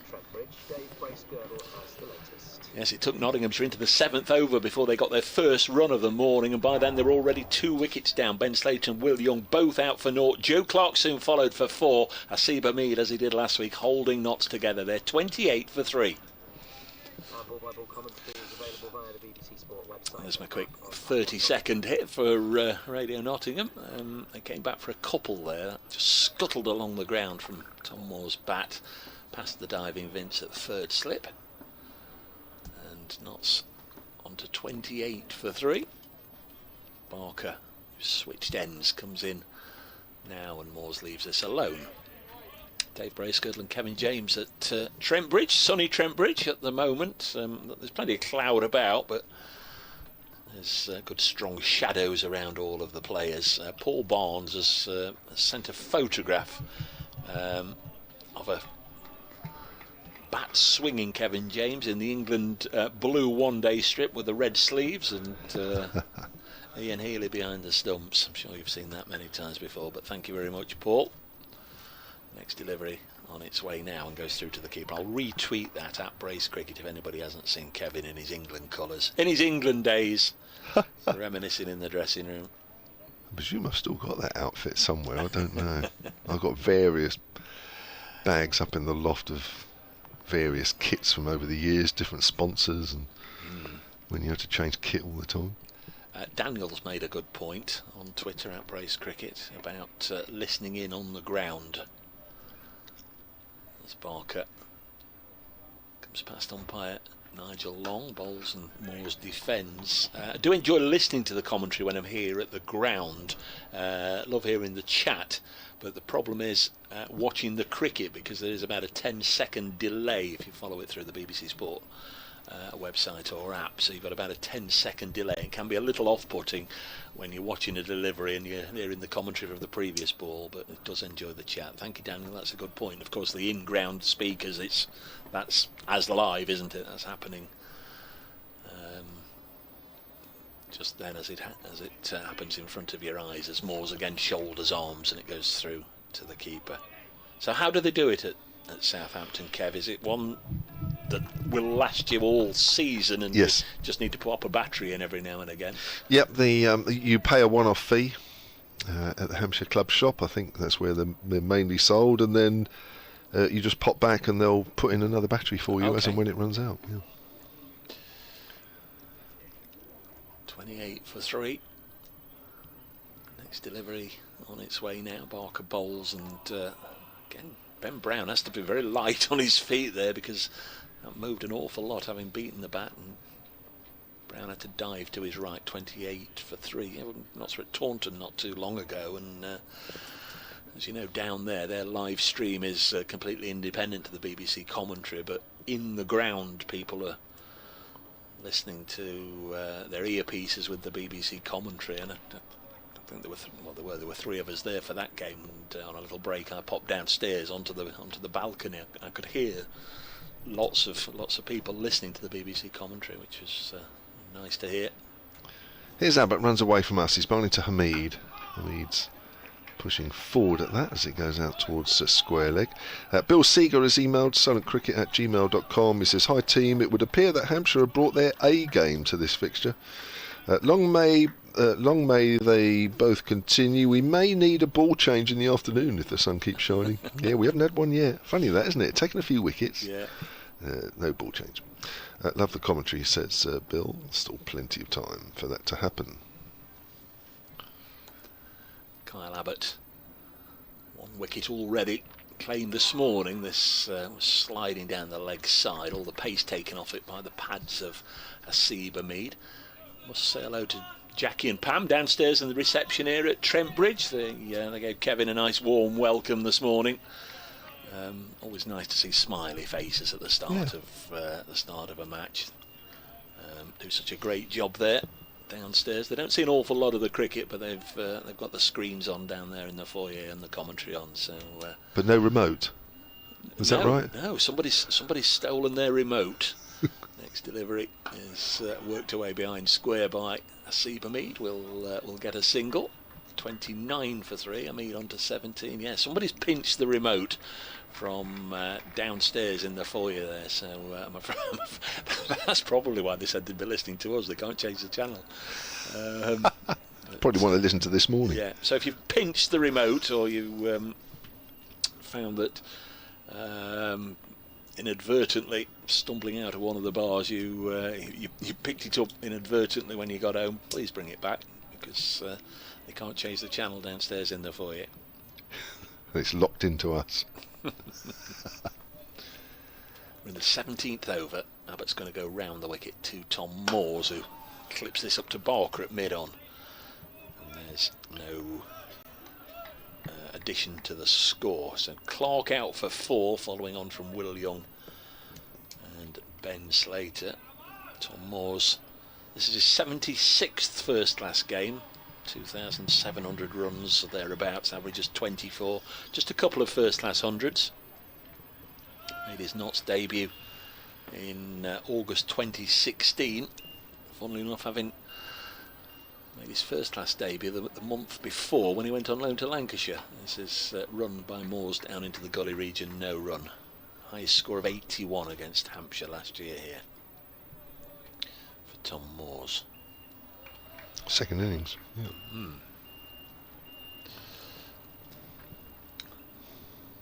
Some movement, as we say, from the building site. If occasionally you hear drilling and banging and there a vehicle reversing, that's where it's coming from.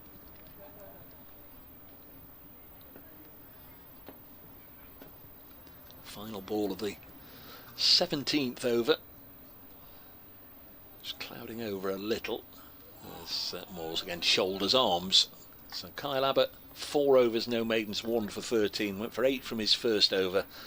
Came back with the wicket of Clark and a couple of miserly overs there. Not a 29 for 3. Tom Farrell has emailed silentcricket@gmail.com. Says, just like to say what a pleasure your commentary is. I'm mowing the lawn today with your dulcet tones in the background. Fantastic start for Hampshire. All the best, says Tom. He's got the lawnmower on. I don't think you'll be able to hear us. So we get the strimmer out. That's the one that upsets all the neighbourhood, isn't it? Or the chainsaw. Yeah, indeed, yeah. 29 for 3 here. Sun's just disappeared for the moment. It's been out for most of the time we've been playing as Barker's round the wicket to Hamid. Leaves that one alone outside the off stump. Hamid has 17, Moores has 8.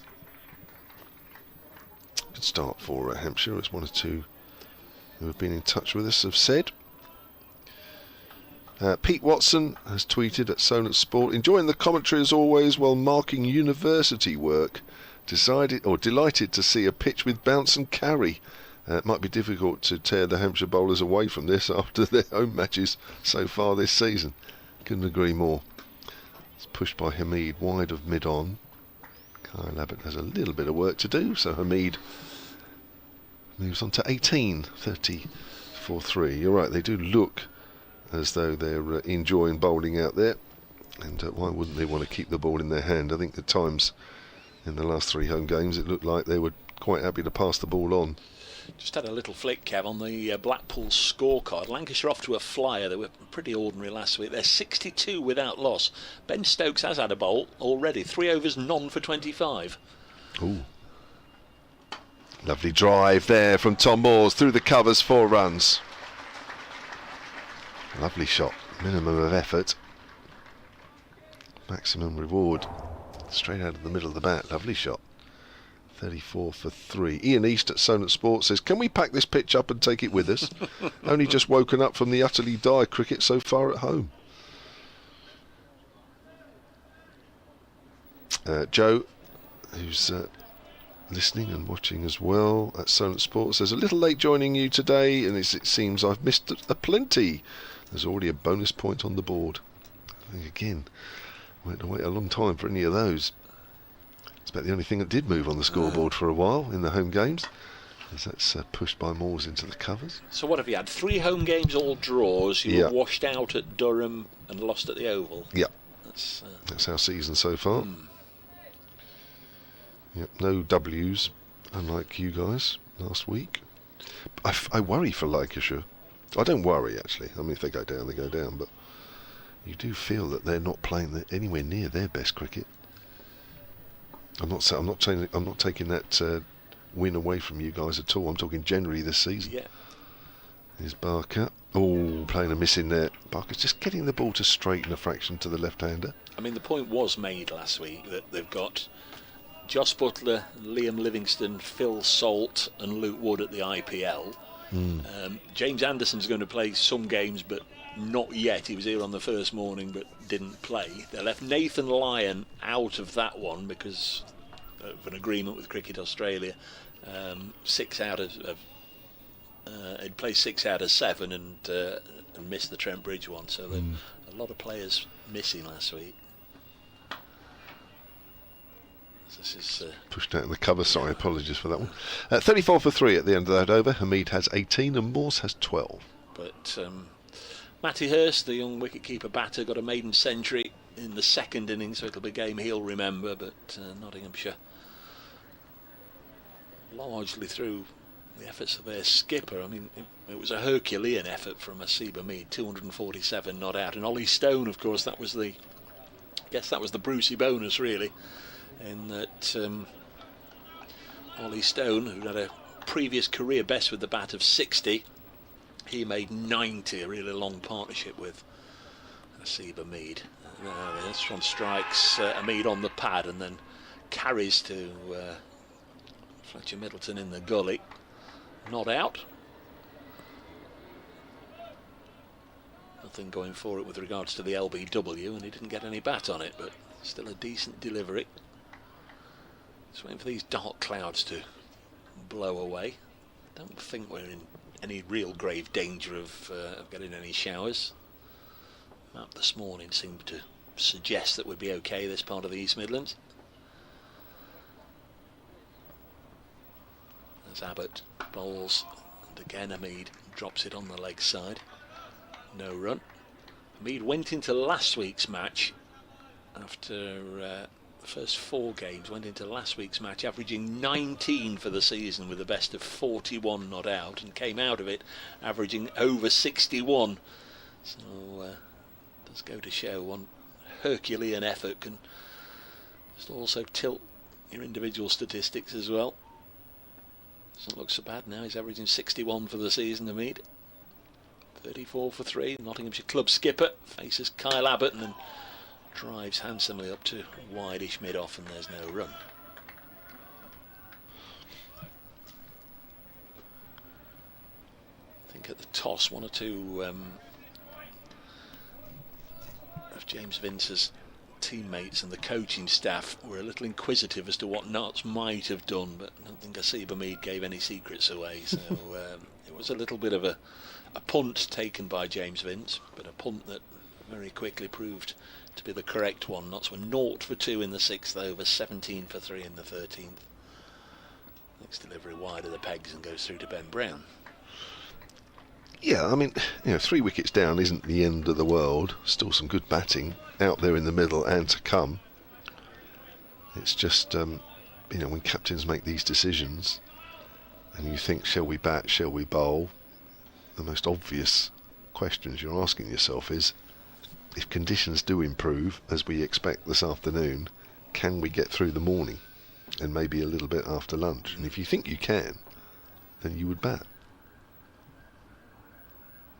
Abbott bowls again. Mead works it to square leg. No chance of a run there. Remains 34 for 3. Still a couple of very decent players to come in Jack Haynes and Lyndon James, both with terrific career records, and then Calvin Harrison, who Hampshire supporters will have seen a little bit of. It was at the COVID behind closed doors summer of 2020 that he played a little bit of blast cricket for Hampshire. Couple of games. And Ollie Stone, as I say, fresh off a career best 90 last week. Abbott Bowles Shot. punched into the offside. I'm not sure if it was a slight misfield or it wasn't as close to the fielder as our angle made it look, but Hamid got it through the offside for a couple. And he will move on to 20, and it's 36 for 3 here on BBC Radio Nottingham, BBC Radio Solent. And then after Ollie Stone, Dylan Pennington and Dane Patterson. Pennington, like Stone, was apparently talked up this week by Rob Key as being one of those in that little group that'll be just trying to force their way into the England fast bowling ranks. Both have had a good start to the season. Pennington played in 4 of the 5 matches and picked up 16 wickets, bowled really well, and Ollie Stone last week was like fire. Very, very quick with ball in hand, as well as all those runs he got, which was certainly a bonus. I think it'd have been an interesting first hour this morning. Yeah. Pitching it up as Barker bowls. Oh, Moores is pushing forwards, gets wrapped on the pad. No doubt, says umpire Nigel Long. I've got a long email here from Paul Dowling, so just bear with me, everybody. I'll get through it as quickly as I can. Paul Dowling, solentcricket@gmail.com, under the heading of 3 early wickets.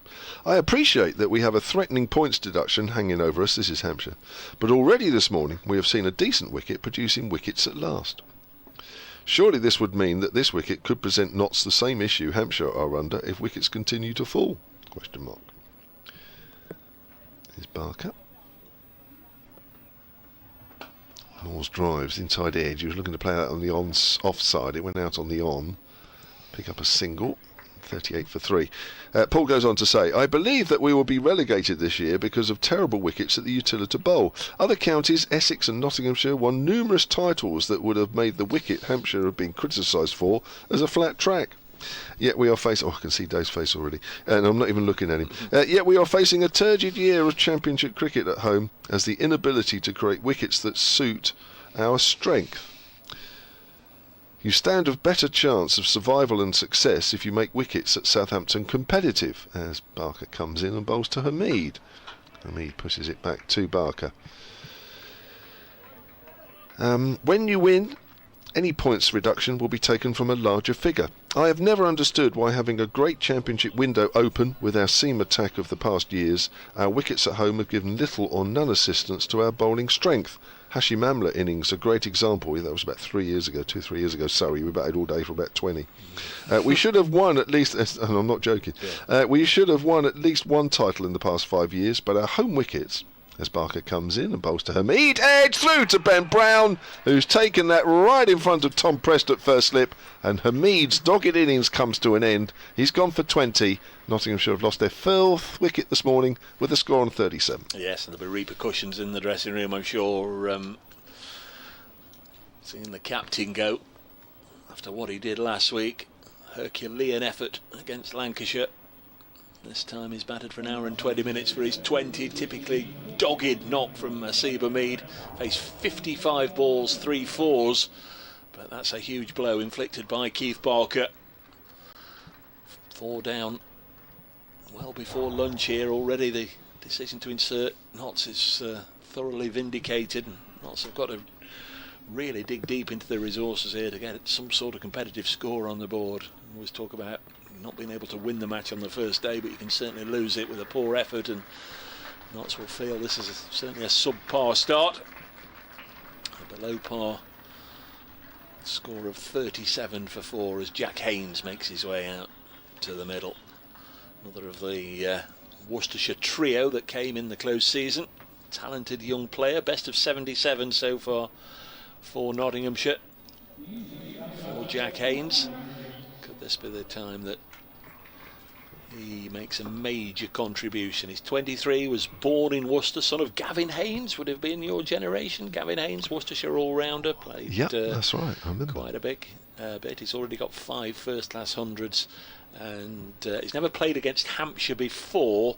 This is the 17th of the 18 counties that he will have played against. He's just sorry to fill the gap. That's always one that the players, I guess, they'll feel that in a sense their career is just starting to become complete when you've played against everybody. Yep. That'll be a nice feeling. So this is the first time he's played against Hampshire, and he averages 35 in first-class cricket. So I'll just quickly finish off while we're waiting. Thing. Just ask your fellow Notts commentator, says Paul. Had Notts had our team with the wickets that they can produce at Trent Bridge, if the county championship would have passed them by, we know at Essex they would have had numerous titles. Stop fretting about a possible points deduction and give us wickets that give us a chance and make the cricket enjoyable, says Paul as Barker comes in and bowls to Haynes. Has a think about playing at that one as it goes past the outside edge. And I took 2 days off work to watch the Durham match last week. I went home to Northants on Saturday night. Enough says Paul Downing, who's in Thrapston. It's a proper Midlands town's name. Thrapston, yeah. It makes it sound like Notts have been racking up the county championship titles. Of course they haven't. The last time they won it was 2010. Beat Hampshire down in Southampton that year, but Hampshire won here. Barker to Haynes. Haynes drives, goes out to point. Ali Orr fields. End of the over. First wicket of the season in his first game of the season for Keith Barker. He has 1 for 18 off 8, and it's 37 for 4. Who was the Hampshire player that got all the runs here? South African. And his quirk, there was something Mackenzie. about him. That was it. Is it Neil Mackenzie? Neil Mackenzie. Yeah. Something about him taping his back to the dressing room ceiling or some such at the time. Seem to remember some quirk he had, I don't know. But Neil Mackenzie. I think Mackenzie also won one of those quarter-finals. There was a little bit of a run where Notts were always getting through to the T20 Blast quarter-finals and faced Hampshire here, and Hampshire very often got the better of Notts. I think Mackenzie had a couple of good days here, yeah. 37 for 4. Bowling change. No, it's not a bowling change, it's still Kyle. No, it's not. There is a bowling change. James Fuller. So the 4th seamer to be used. Former Middlesex and Gloucestershire man. He was ready. Tom Moores wasn't. Moores has 13. He's got a start now. Senior man. Having lost to Seba Mead. Jack Haynes at the other end. Fuller bowls and Moore's shoulders arm. So right arm round the wicket. Fast, medium, fast. Tall man James Fuller can push it through perhaps a little quicker than he looks from the spectator seats around the ground. Yeah, Fuller gets this right. This could be quite a testing spell. He's become much more consistent over the last few years under the guidance of Graham Welsh. But if he bowls a very tight spell here, this could be quite a challenging period up till lunch. Comes in again down the leg side, and Moore's had seemed to be inclined to have a little bit of a lazy flick at that, but thankfully didn't get anything on it. Warwickshire are 4 down, 64 for 4 there at Chelmsford, with a couple of wickets for Shane Snater, 1 for Sam Cook, and 1 also already for Simon Harmer. Warwickshire started the season with a flurry of runs from their top order, Yates, Davis and Rhodes. They're 64 for 4. Captain Alex Davis still there, though 19 not out. Fuller around the wicket, poles to the left-handed Moores, and again he's happy to leave it alone and continue just to get a few sighters from James Fuller. Yeah, just a fraction short at the moment, and maybe the line can be a bit tighter. Early days though, 3 balls. Lancashire 85 without loss against Durham at Stanley Park, Blackpool in Division 1. I think that's the feature game today and over the weekend on 5 Sports Extra if you're going out and about in the car. Kevin Ells and the team at Blackpool as Fuller again with good carry, bowling a good line just outside Tom Moore's off stump. Good leave that one. That was coming back in, not only with the angle but also the shape. Moore's with a couple of big centuries for the second 11, recalled last weekend against Lancashire, and typically in and out very quickly for just a single. Be hoping to make a contribution here. Talking of the second 11, your second 11 playing Warwickshire at the moment, aren't they? This Fuller round the wicket, bowls, and Moore's had a bit of a flail at that one. It goes through to the keeper. That's not a good shot. Well, because the Warwickshire second team are staying in the same hotel as we are. I think they're playing just down the road, aren't they? Lady Babe, Yeah. almost certainly. Yeah. Who did you spot, or was it just the kit bags that you saw? No, only because Graham Welsh, our bowling coach, Oh, was of course, talking yeah. to one of the Warwickshire, because obviously he used to be at Warwickshire, so he knew. Follow once more. Content just to get through this over with a maiden. Bowling wide of Moore's off stump. 37 for 4 after 21 overs. Here on BBC Radio Nottingham. We're coming up to BBC Radio Solent, of course. We're just coming up to an hour and a half's play. Slayton 0, Young 0. So Noughts were 0 for 2. 17 for 3 when Joe Clark was dismissed by Kyle Abbott. And the big fish was landed by Keith Barker, getting rid of the obdurate Nasiba Mead for 20. Tom Farrell's back on the email, silentcricket@gmail.com. Now, Tom was the one that was listening to us while mowing the lawn, and you were saying that might be difficult to listen to us with all the noise going on as Barker bowls. Bit of bounce as Haynes is on the back foot, keeps that one down as it goes out towards point. Tom says, silentcricket@gmail.com. He says, of course I can mow the lawn and listen to the commentary at the same time. I have noise-cancelling earphones. Just the A job. fine invention, says Tom. Keep up the good work. I want a silencer for a lawnmower, I think. Do you? Well, those electric ones, are they quite quiet? I don't know. Here's Barker driving, lovely drive through the covers, slightly short boundary away to our right, but nevertheless it was well struck and a good way to get off the mark. 41 for 4. Yeah, good young player, Jack Haynes. The word I got from those we work with at New Road is doesn't convert enough, gets a lot of half centuries and only 5 first-class 50s. He's had a 70 and a 77 so far for Notts, so perhaps just a little bit in that. But as a young player, you just then suddenly you get sick of getting out, don't you? Always, no matter what age. That's pushed out into the covers, and there's no run. Yeah, another one at left Worcestershire to come here. Yeah. Is there a tunnel or something? McNeil just went shopping and there was a special deal on. It wasn't buy one get one free, it was buy one get 2 free. Or 3. Tom Pennington and Jack Haynes all came. Joe Clark came end of 2018, start of 2019. Slip cordons all just moved collectively a little wider. It's almost like you got your own academy in Worcester. Just bring them on. He's over the wicket.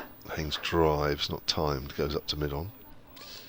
Let's go there next week. It'll be the first game at New Road this season after all the floods. First couple of rounds were played at Kidderminster, and of course it'll be the first game back on home territory since the tragic loss of young Josh Baker.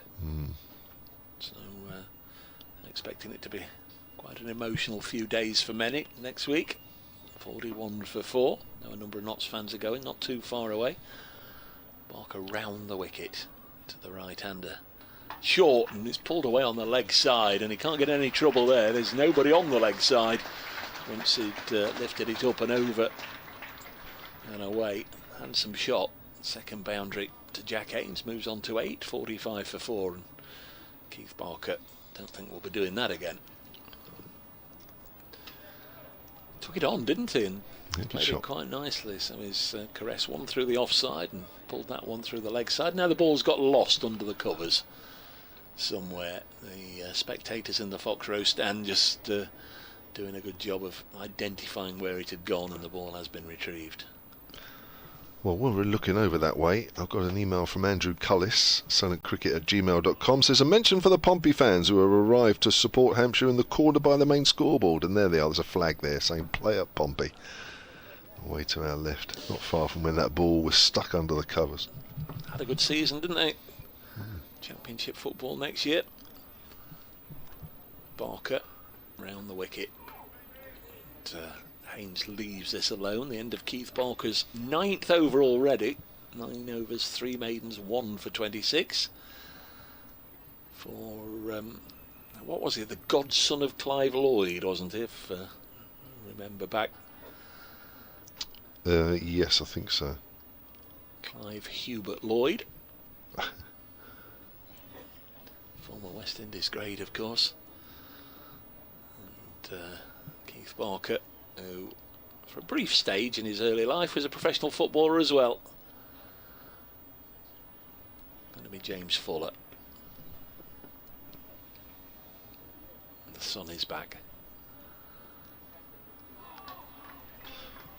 Fuller bowls wide of the off stump. Goes through to Ben Brown.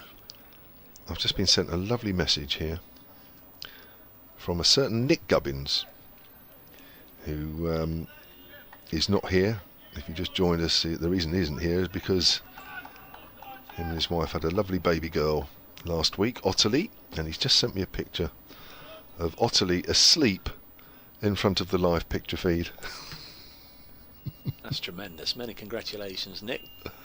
You and the family. Says Moore's playing away from his body, and it goes through to the keeper.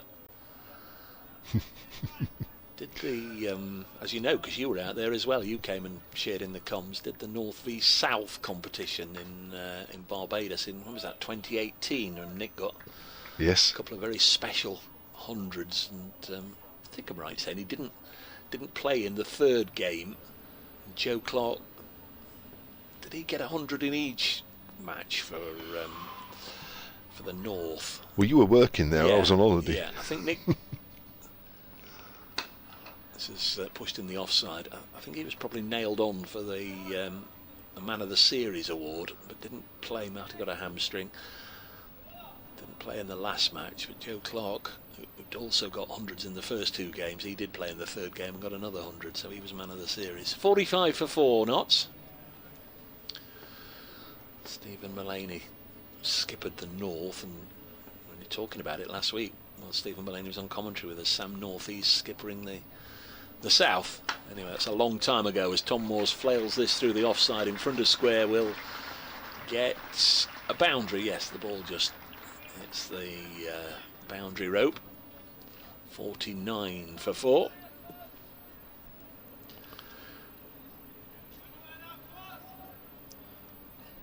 Paul Williams has tweeted at Sonnet Sport. Good start from our seamers today, but need to keep up the pressure. Hoping it's a really good sporting day. Paul's over in Portugal.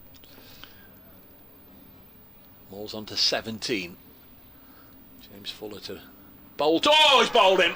Nips that one back. Bowled round the wicket on the angle, and he's taken out a stump, and Tom Moores goes comprehensively dismissed. Terrific delivery from Fuller, and knocks half the side out with only 49 on the board. Tom Moores bowled by James Fuller for 17, was at the crease for 45 minutes, faced 33 balls and hit 3 boundaries. What a lovely bit of bowling, super bit of bowling from Fuller, adding his name to the list of wicket takers. And Tom Moore's done by combination of round the wicket on the angle, bringing it back into him, but I think it might just have nipped back even further. Again, just going to get the chance to have a little look. It was a lovely delivery, did a lot, didn't it? And Moore's beaten by a good one. Clean bowled, and that's a 49 for 5 in a real old hole here, with Jack Haynes out in the middle just starting his innings, and Lyndon James will come and join him. You know, that dismissal reminds me of a spell Fuller bowled at Nottinghamshire. I think it was last season, where he came round the wicket to is it Luke Proctor? Yeah. The Northamptonshire skipper, and he bowled him with a very similar delivery. He's coming round the wicket, so the angle's into the left-hander anyway, but as the ball gets about halfway down, it absolutely arrows in sort of around that leg stump and comes in really sharply, and that's almost a carbon copy. I'd love to dig that out.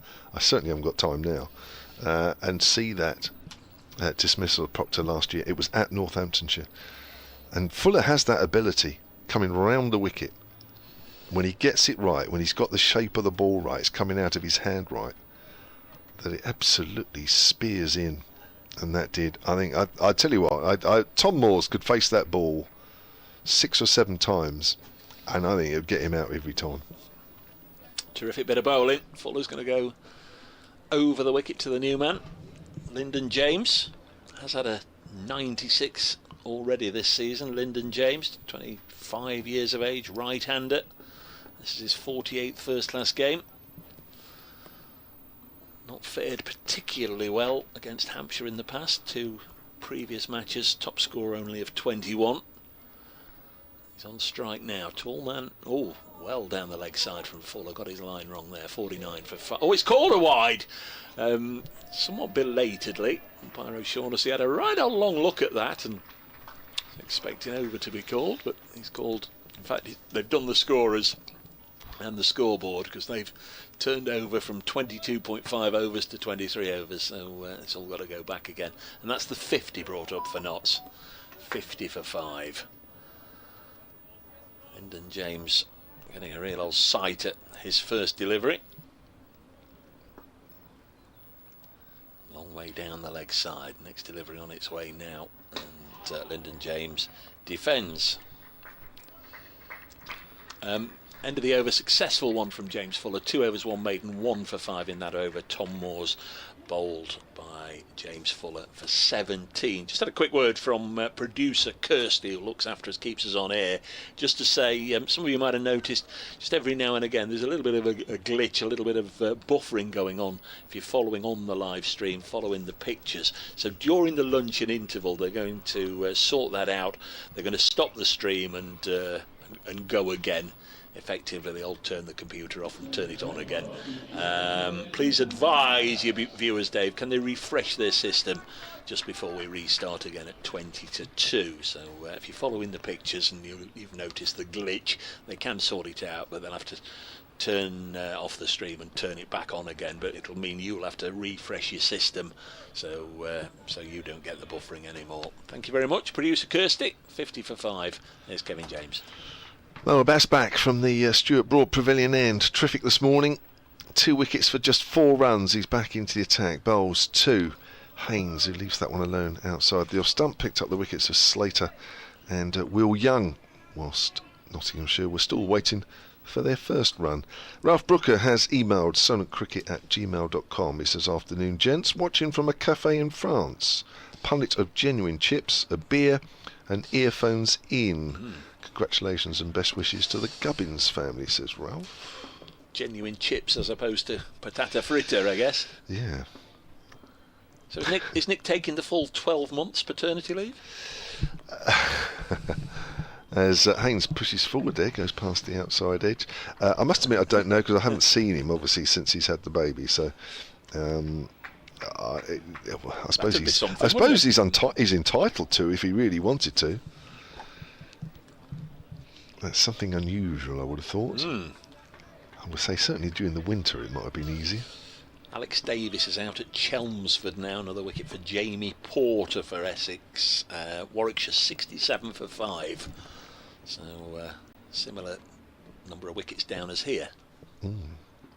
Haynes pushes that straight delivery to mid-wicket. So there's a few wickets around, isn't there? Yep. Warwickshire 66 for 5. Lancashire now have lost a wicket. They're 89 for 1 against Durham. Somerset 110 for 2 at Taunton against Kent. Surrey were 30 for 4. They're now 80 for 4 against Worcestershire. That's in Division 1. Division 2, Northampton 76 without loss at Derby. Glamorgan 56 for 1 against Middlesex. Gloucestershire 90 without loss at Leicester. And Sussex 91 for 4 at home to Yorkshire. Here's the Bass to Haynes once more. Haynes edges, first slip caught. Tom Prest holding on to that one, 2 hands, about chest high, falling back as he takes it. And Haynes goes, trying to force it off the back foot. He goes for 8, and it's 50 for 6. Well, there's a saying in cricket that a short game is a good game. I'm not entirely sure the Nottinghamshire players, coaching staff, or indeed supporters would agree with that. Again, absolute silence here around Trent Bridge. There's a stunned silence.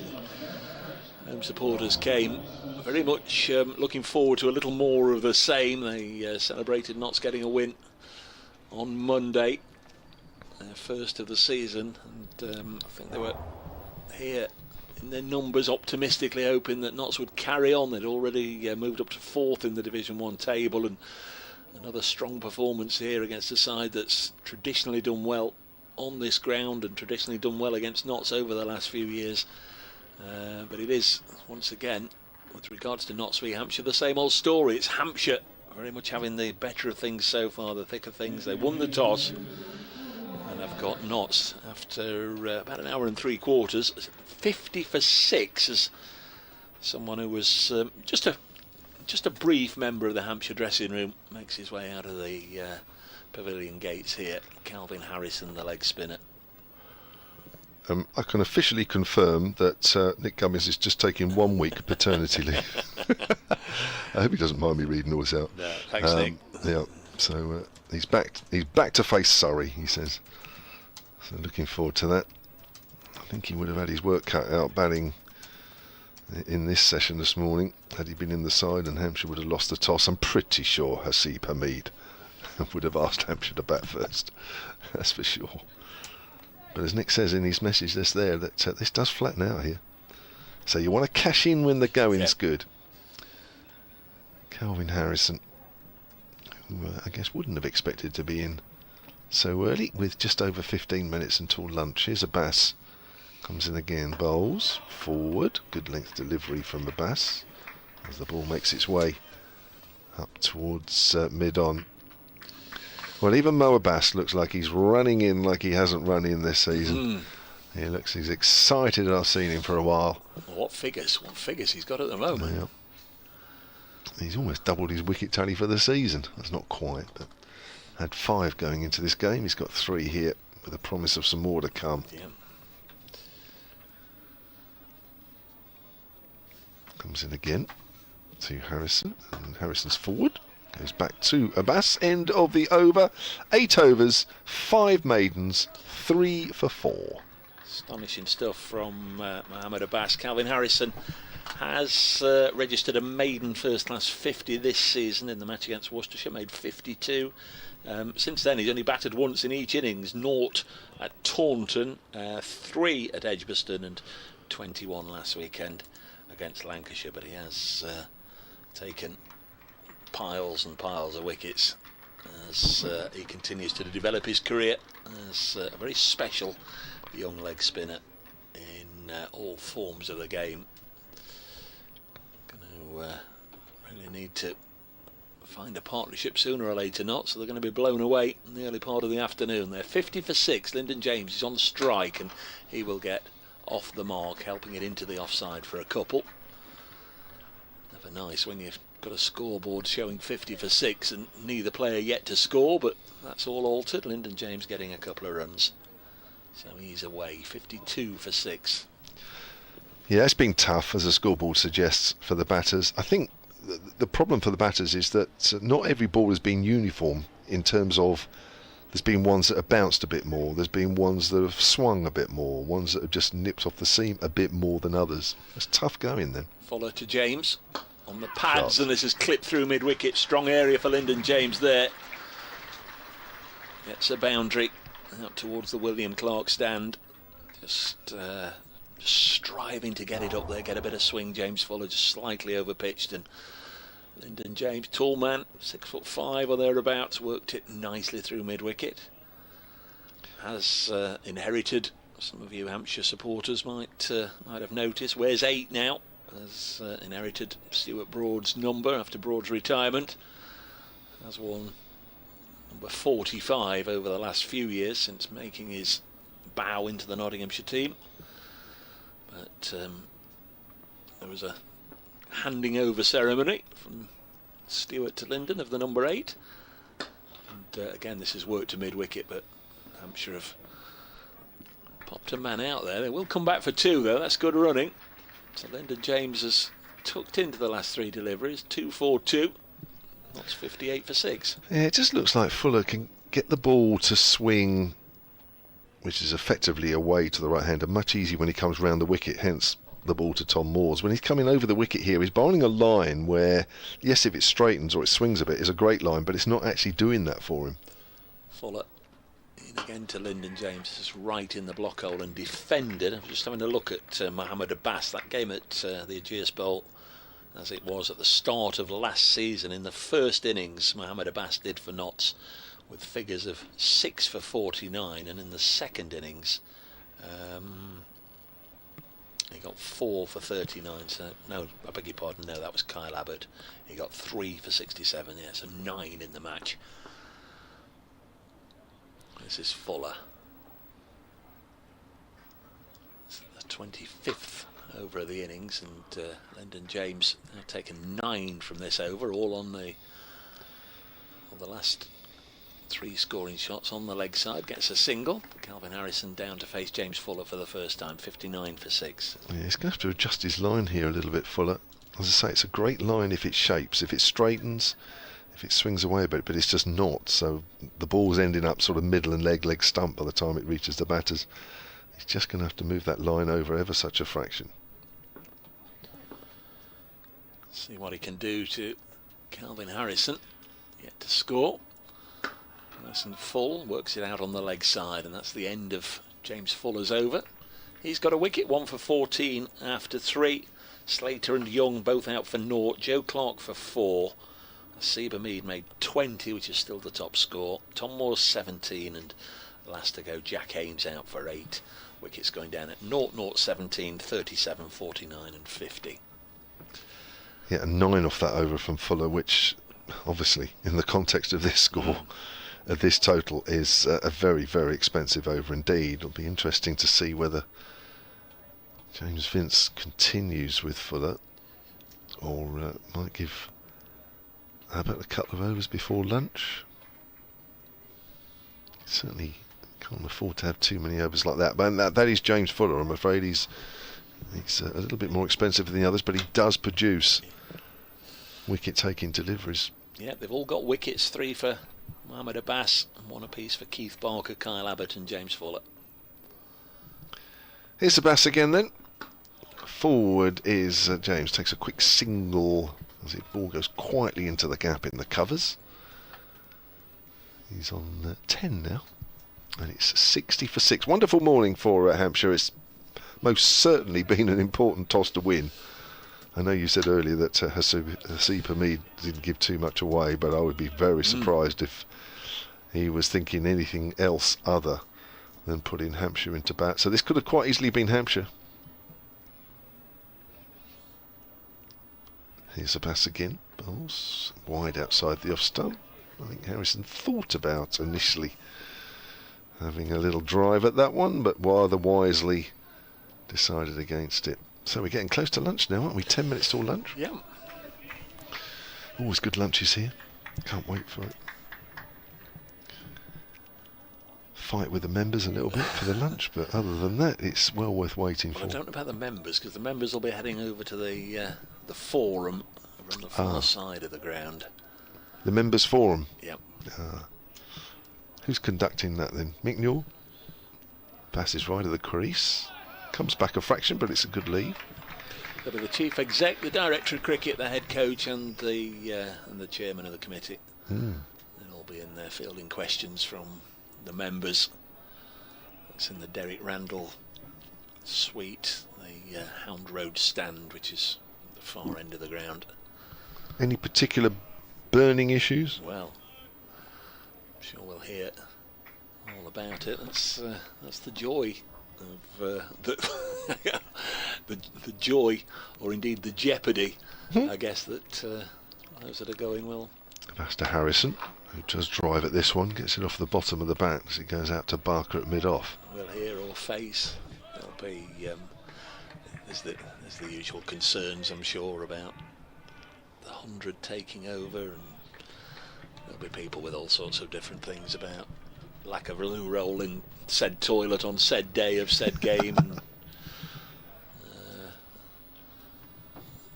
other burning issues. But yep, that's the opportunity, I guess. Whatever the issue is, if a member's got an issue, they'll put it to the committee. There's a pass again. Straight delivery, which Harrison pushes up towards mid-on. You haven't got worried about the 100 taking over here. You've got your 100 team.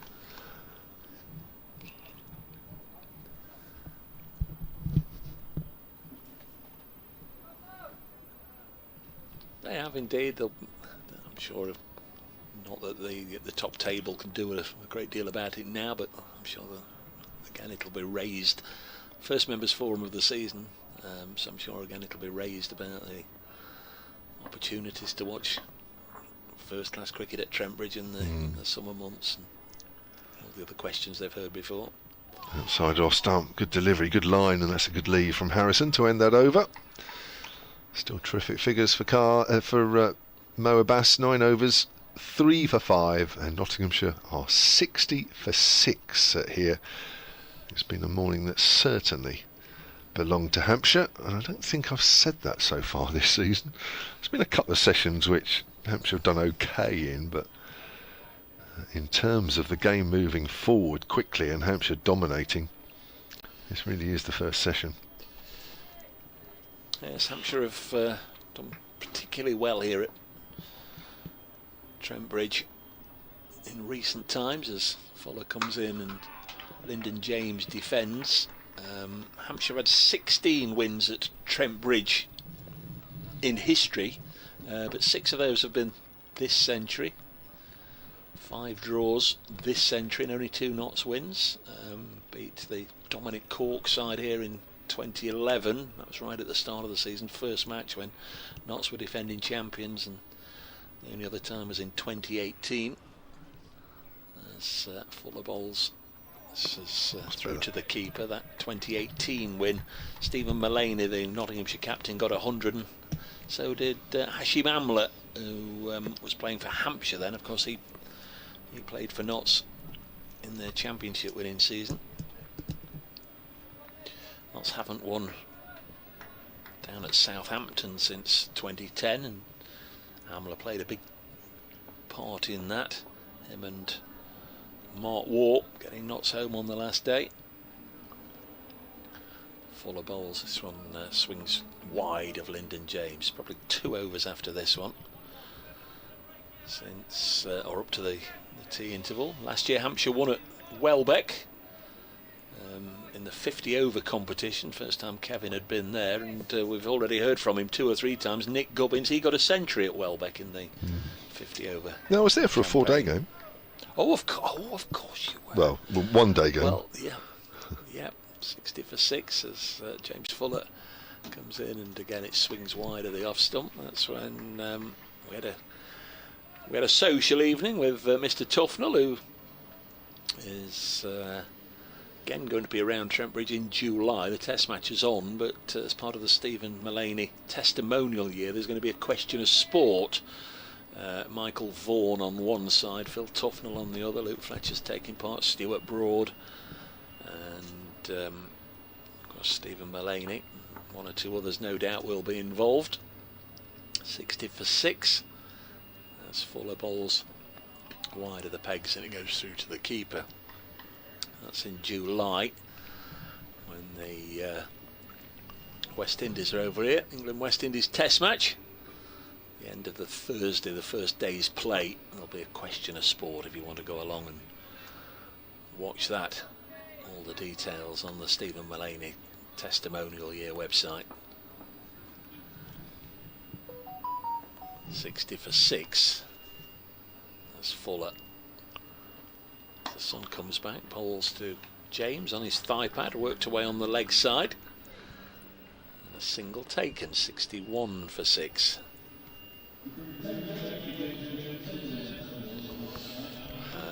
Producer Kirsty reminded me that Sir Alistair Cook has now committed to that as well. Still a cast. A question of sport. So there's the likes of Stephen Mullaney, Luke Fletcher, Stuart Broad, Michael Vaughan, Phil Tufnell, and now add Sir Alistair Cook to that after the first day's play of the England-West Indies test match, which takes place here at Trent Bridge starting the 18th of July. 61 for 6, 4 minutes to 1 if Hampshire just go about their business normally in this over, they'll get 2 overs in.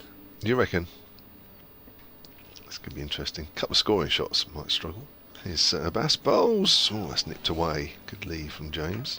It also depends which watch or clock they're going by, the umpires. We're never entirely sure, are we? There's one high above our head. There's obviously the digital numbers on the scoreboards, which are saying 12:57 at the moment. Got to go by that, haven't we? I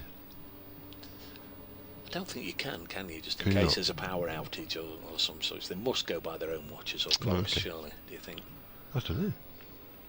Abbas bowls. Forward is James. That's gone out to Orr in the covers. Surprised you know, don't take away, this isn't criticism of what you do now or what you've done since you stopped playing, but you'd have made a fine first class umpire. Never fancied it? No. No. No. It's hard. You know, when you muck about in the nets, and well, I'm sure you've done that. Yeah. Even if you just do it in the nets, it's hard. Here's Abbas.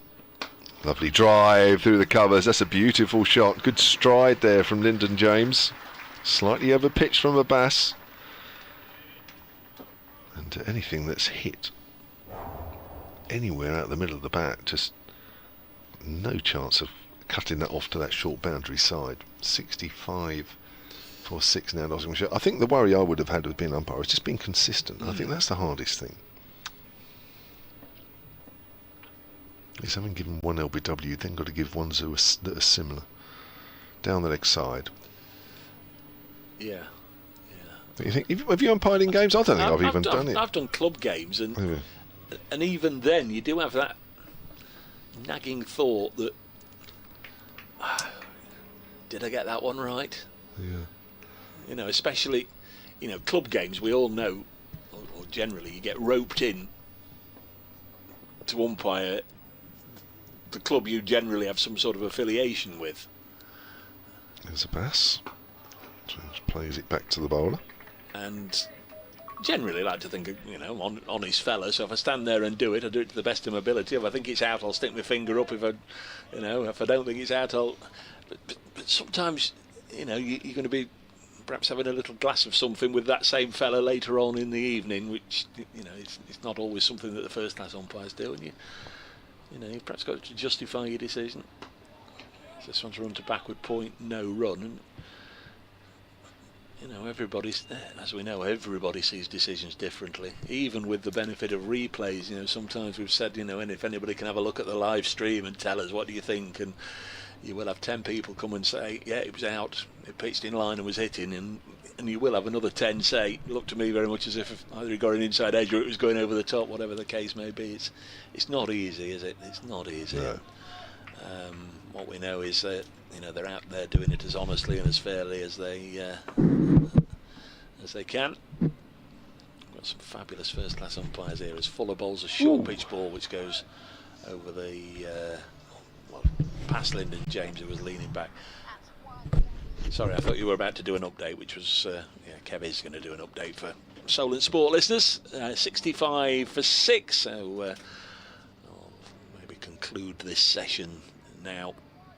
Will certainly be the last over of the session, because we are already into the 1 o'clock news on BBC Radio Solent, BBC Radio Nottingham. There's James Fuller. He'll be bowling to Calvin Harrison, now faced 9 balls, not yet off the mark. This one off the thigh pad, drops on the leg side. And sometimes we have a little debate amongst ourselves as to which side is in the ascendancy, who might have won the session. Don't think that debate is going to happen after this 2 hours of cricket. Hampshire very much on top.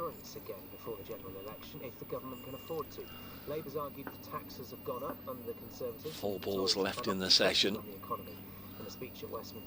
Not get through it without conceding another one. Fuller to Calvin Harrison, leans forward and defends correctly, textbook defence. Still on 0, Calvin Harrison. Lyndon James on 15.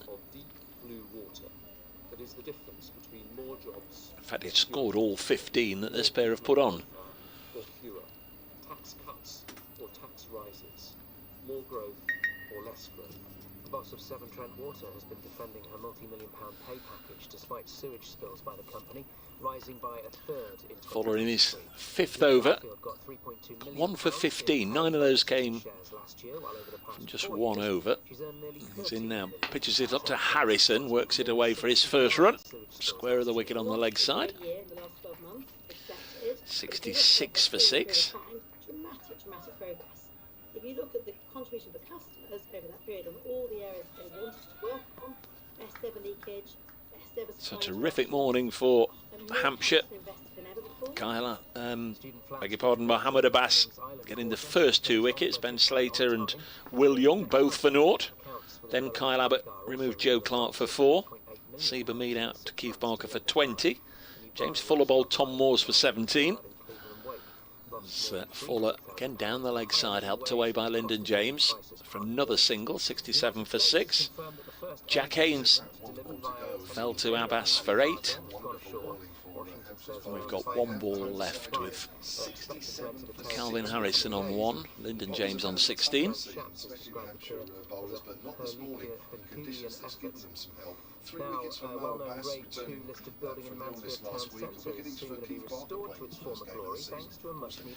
Hampshire just bringing Felix Organ in as a leg slip for this last ball in the session.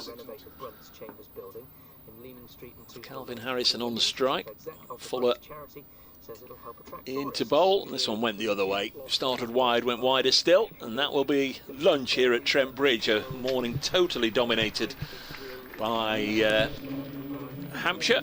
67 for 6. 3 wickets to Abbas, 1 for Barker, 1 for Fuller, and 1 for Abbott. Here is that Radio Nottingham update.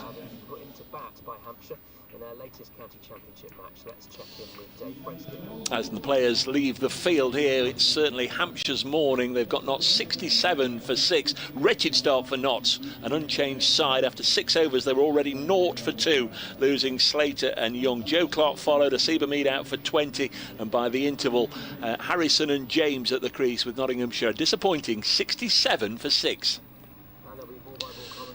Quick update then for BBC Radio Nottingham listeners. Just about lost the first few players as they make their way through the gate at the far end. They'll be heading back into the dressing rooms. Hampshire will enjoy the better of the lunches. Very much their morning. To see if Notts can mount anything of a recovery this afternoon. Kevin James, myself, Dave Brayscott will be back in about 40 minutes time. We'll invite you to join us then.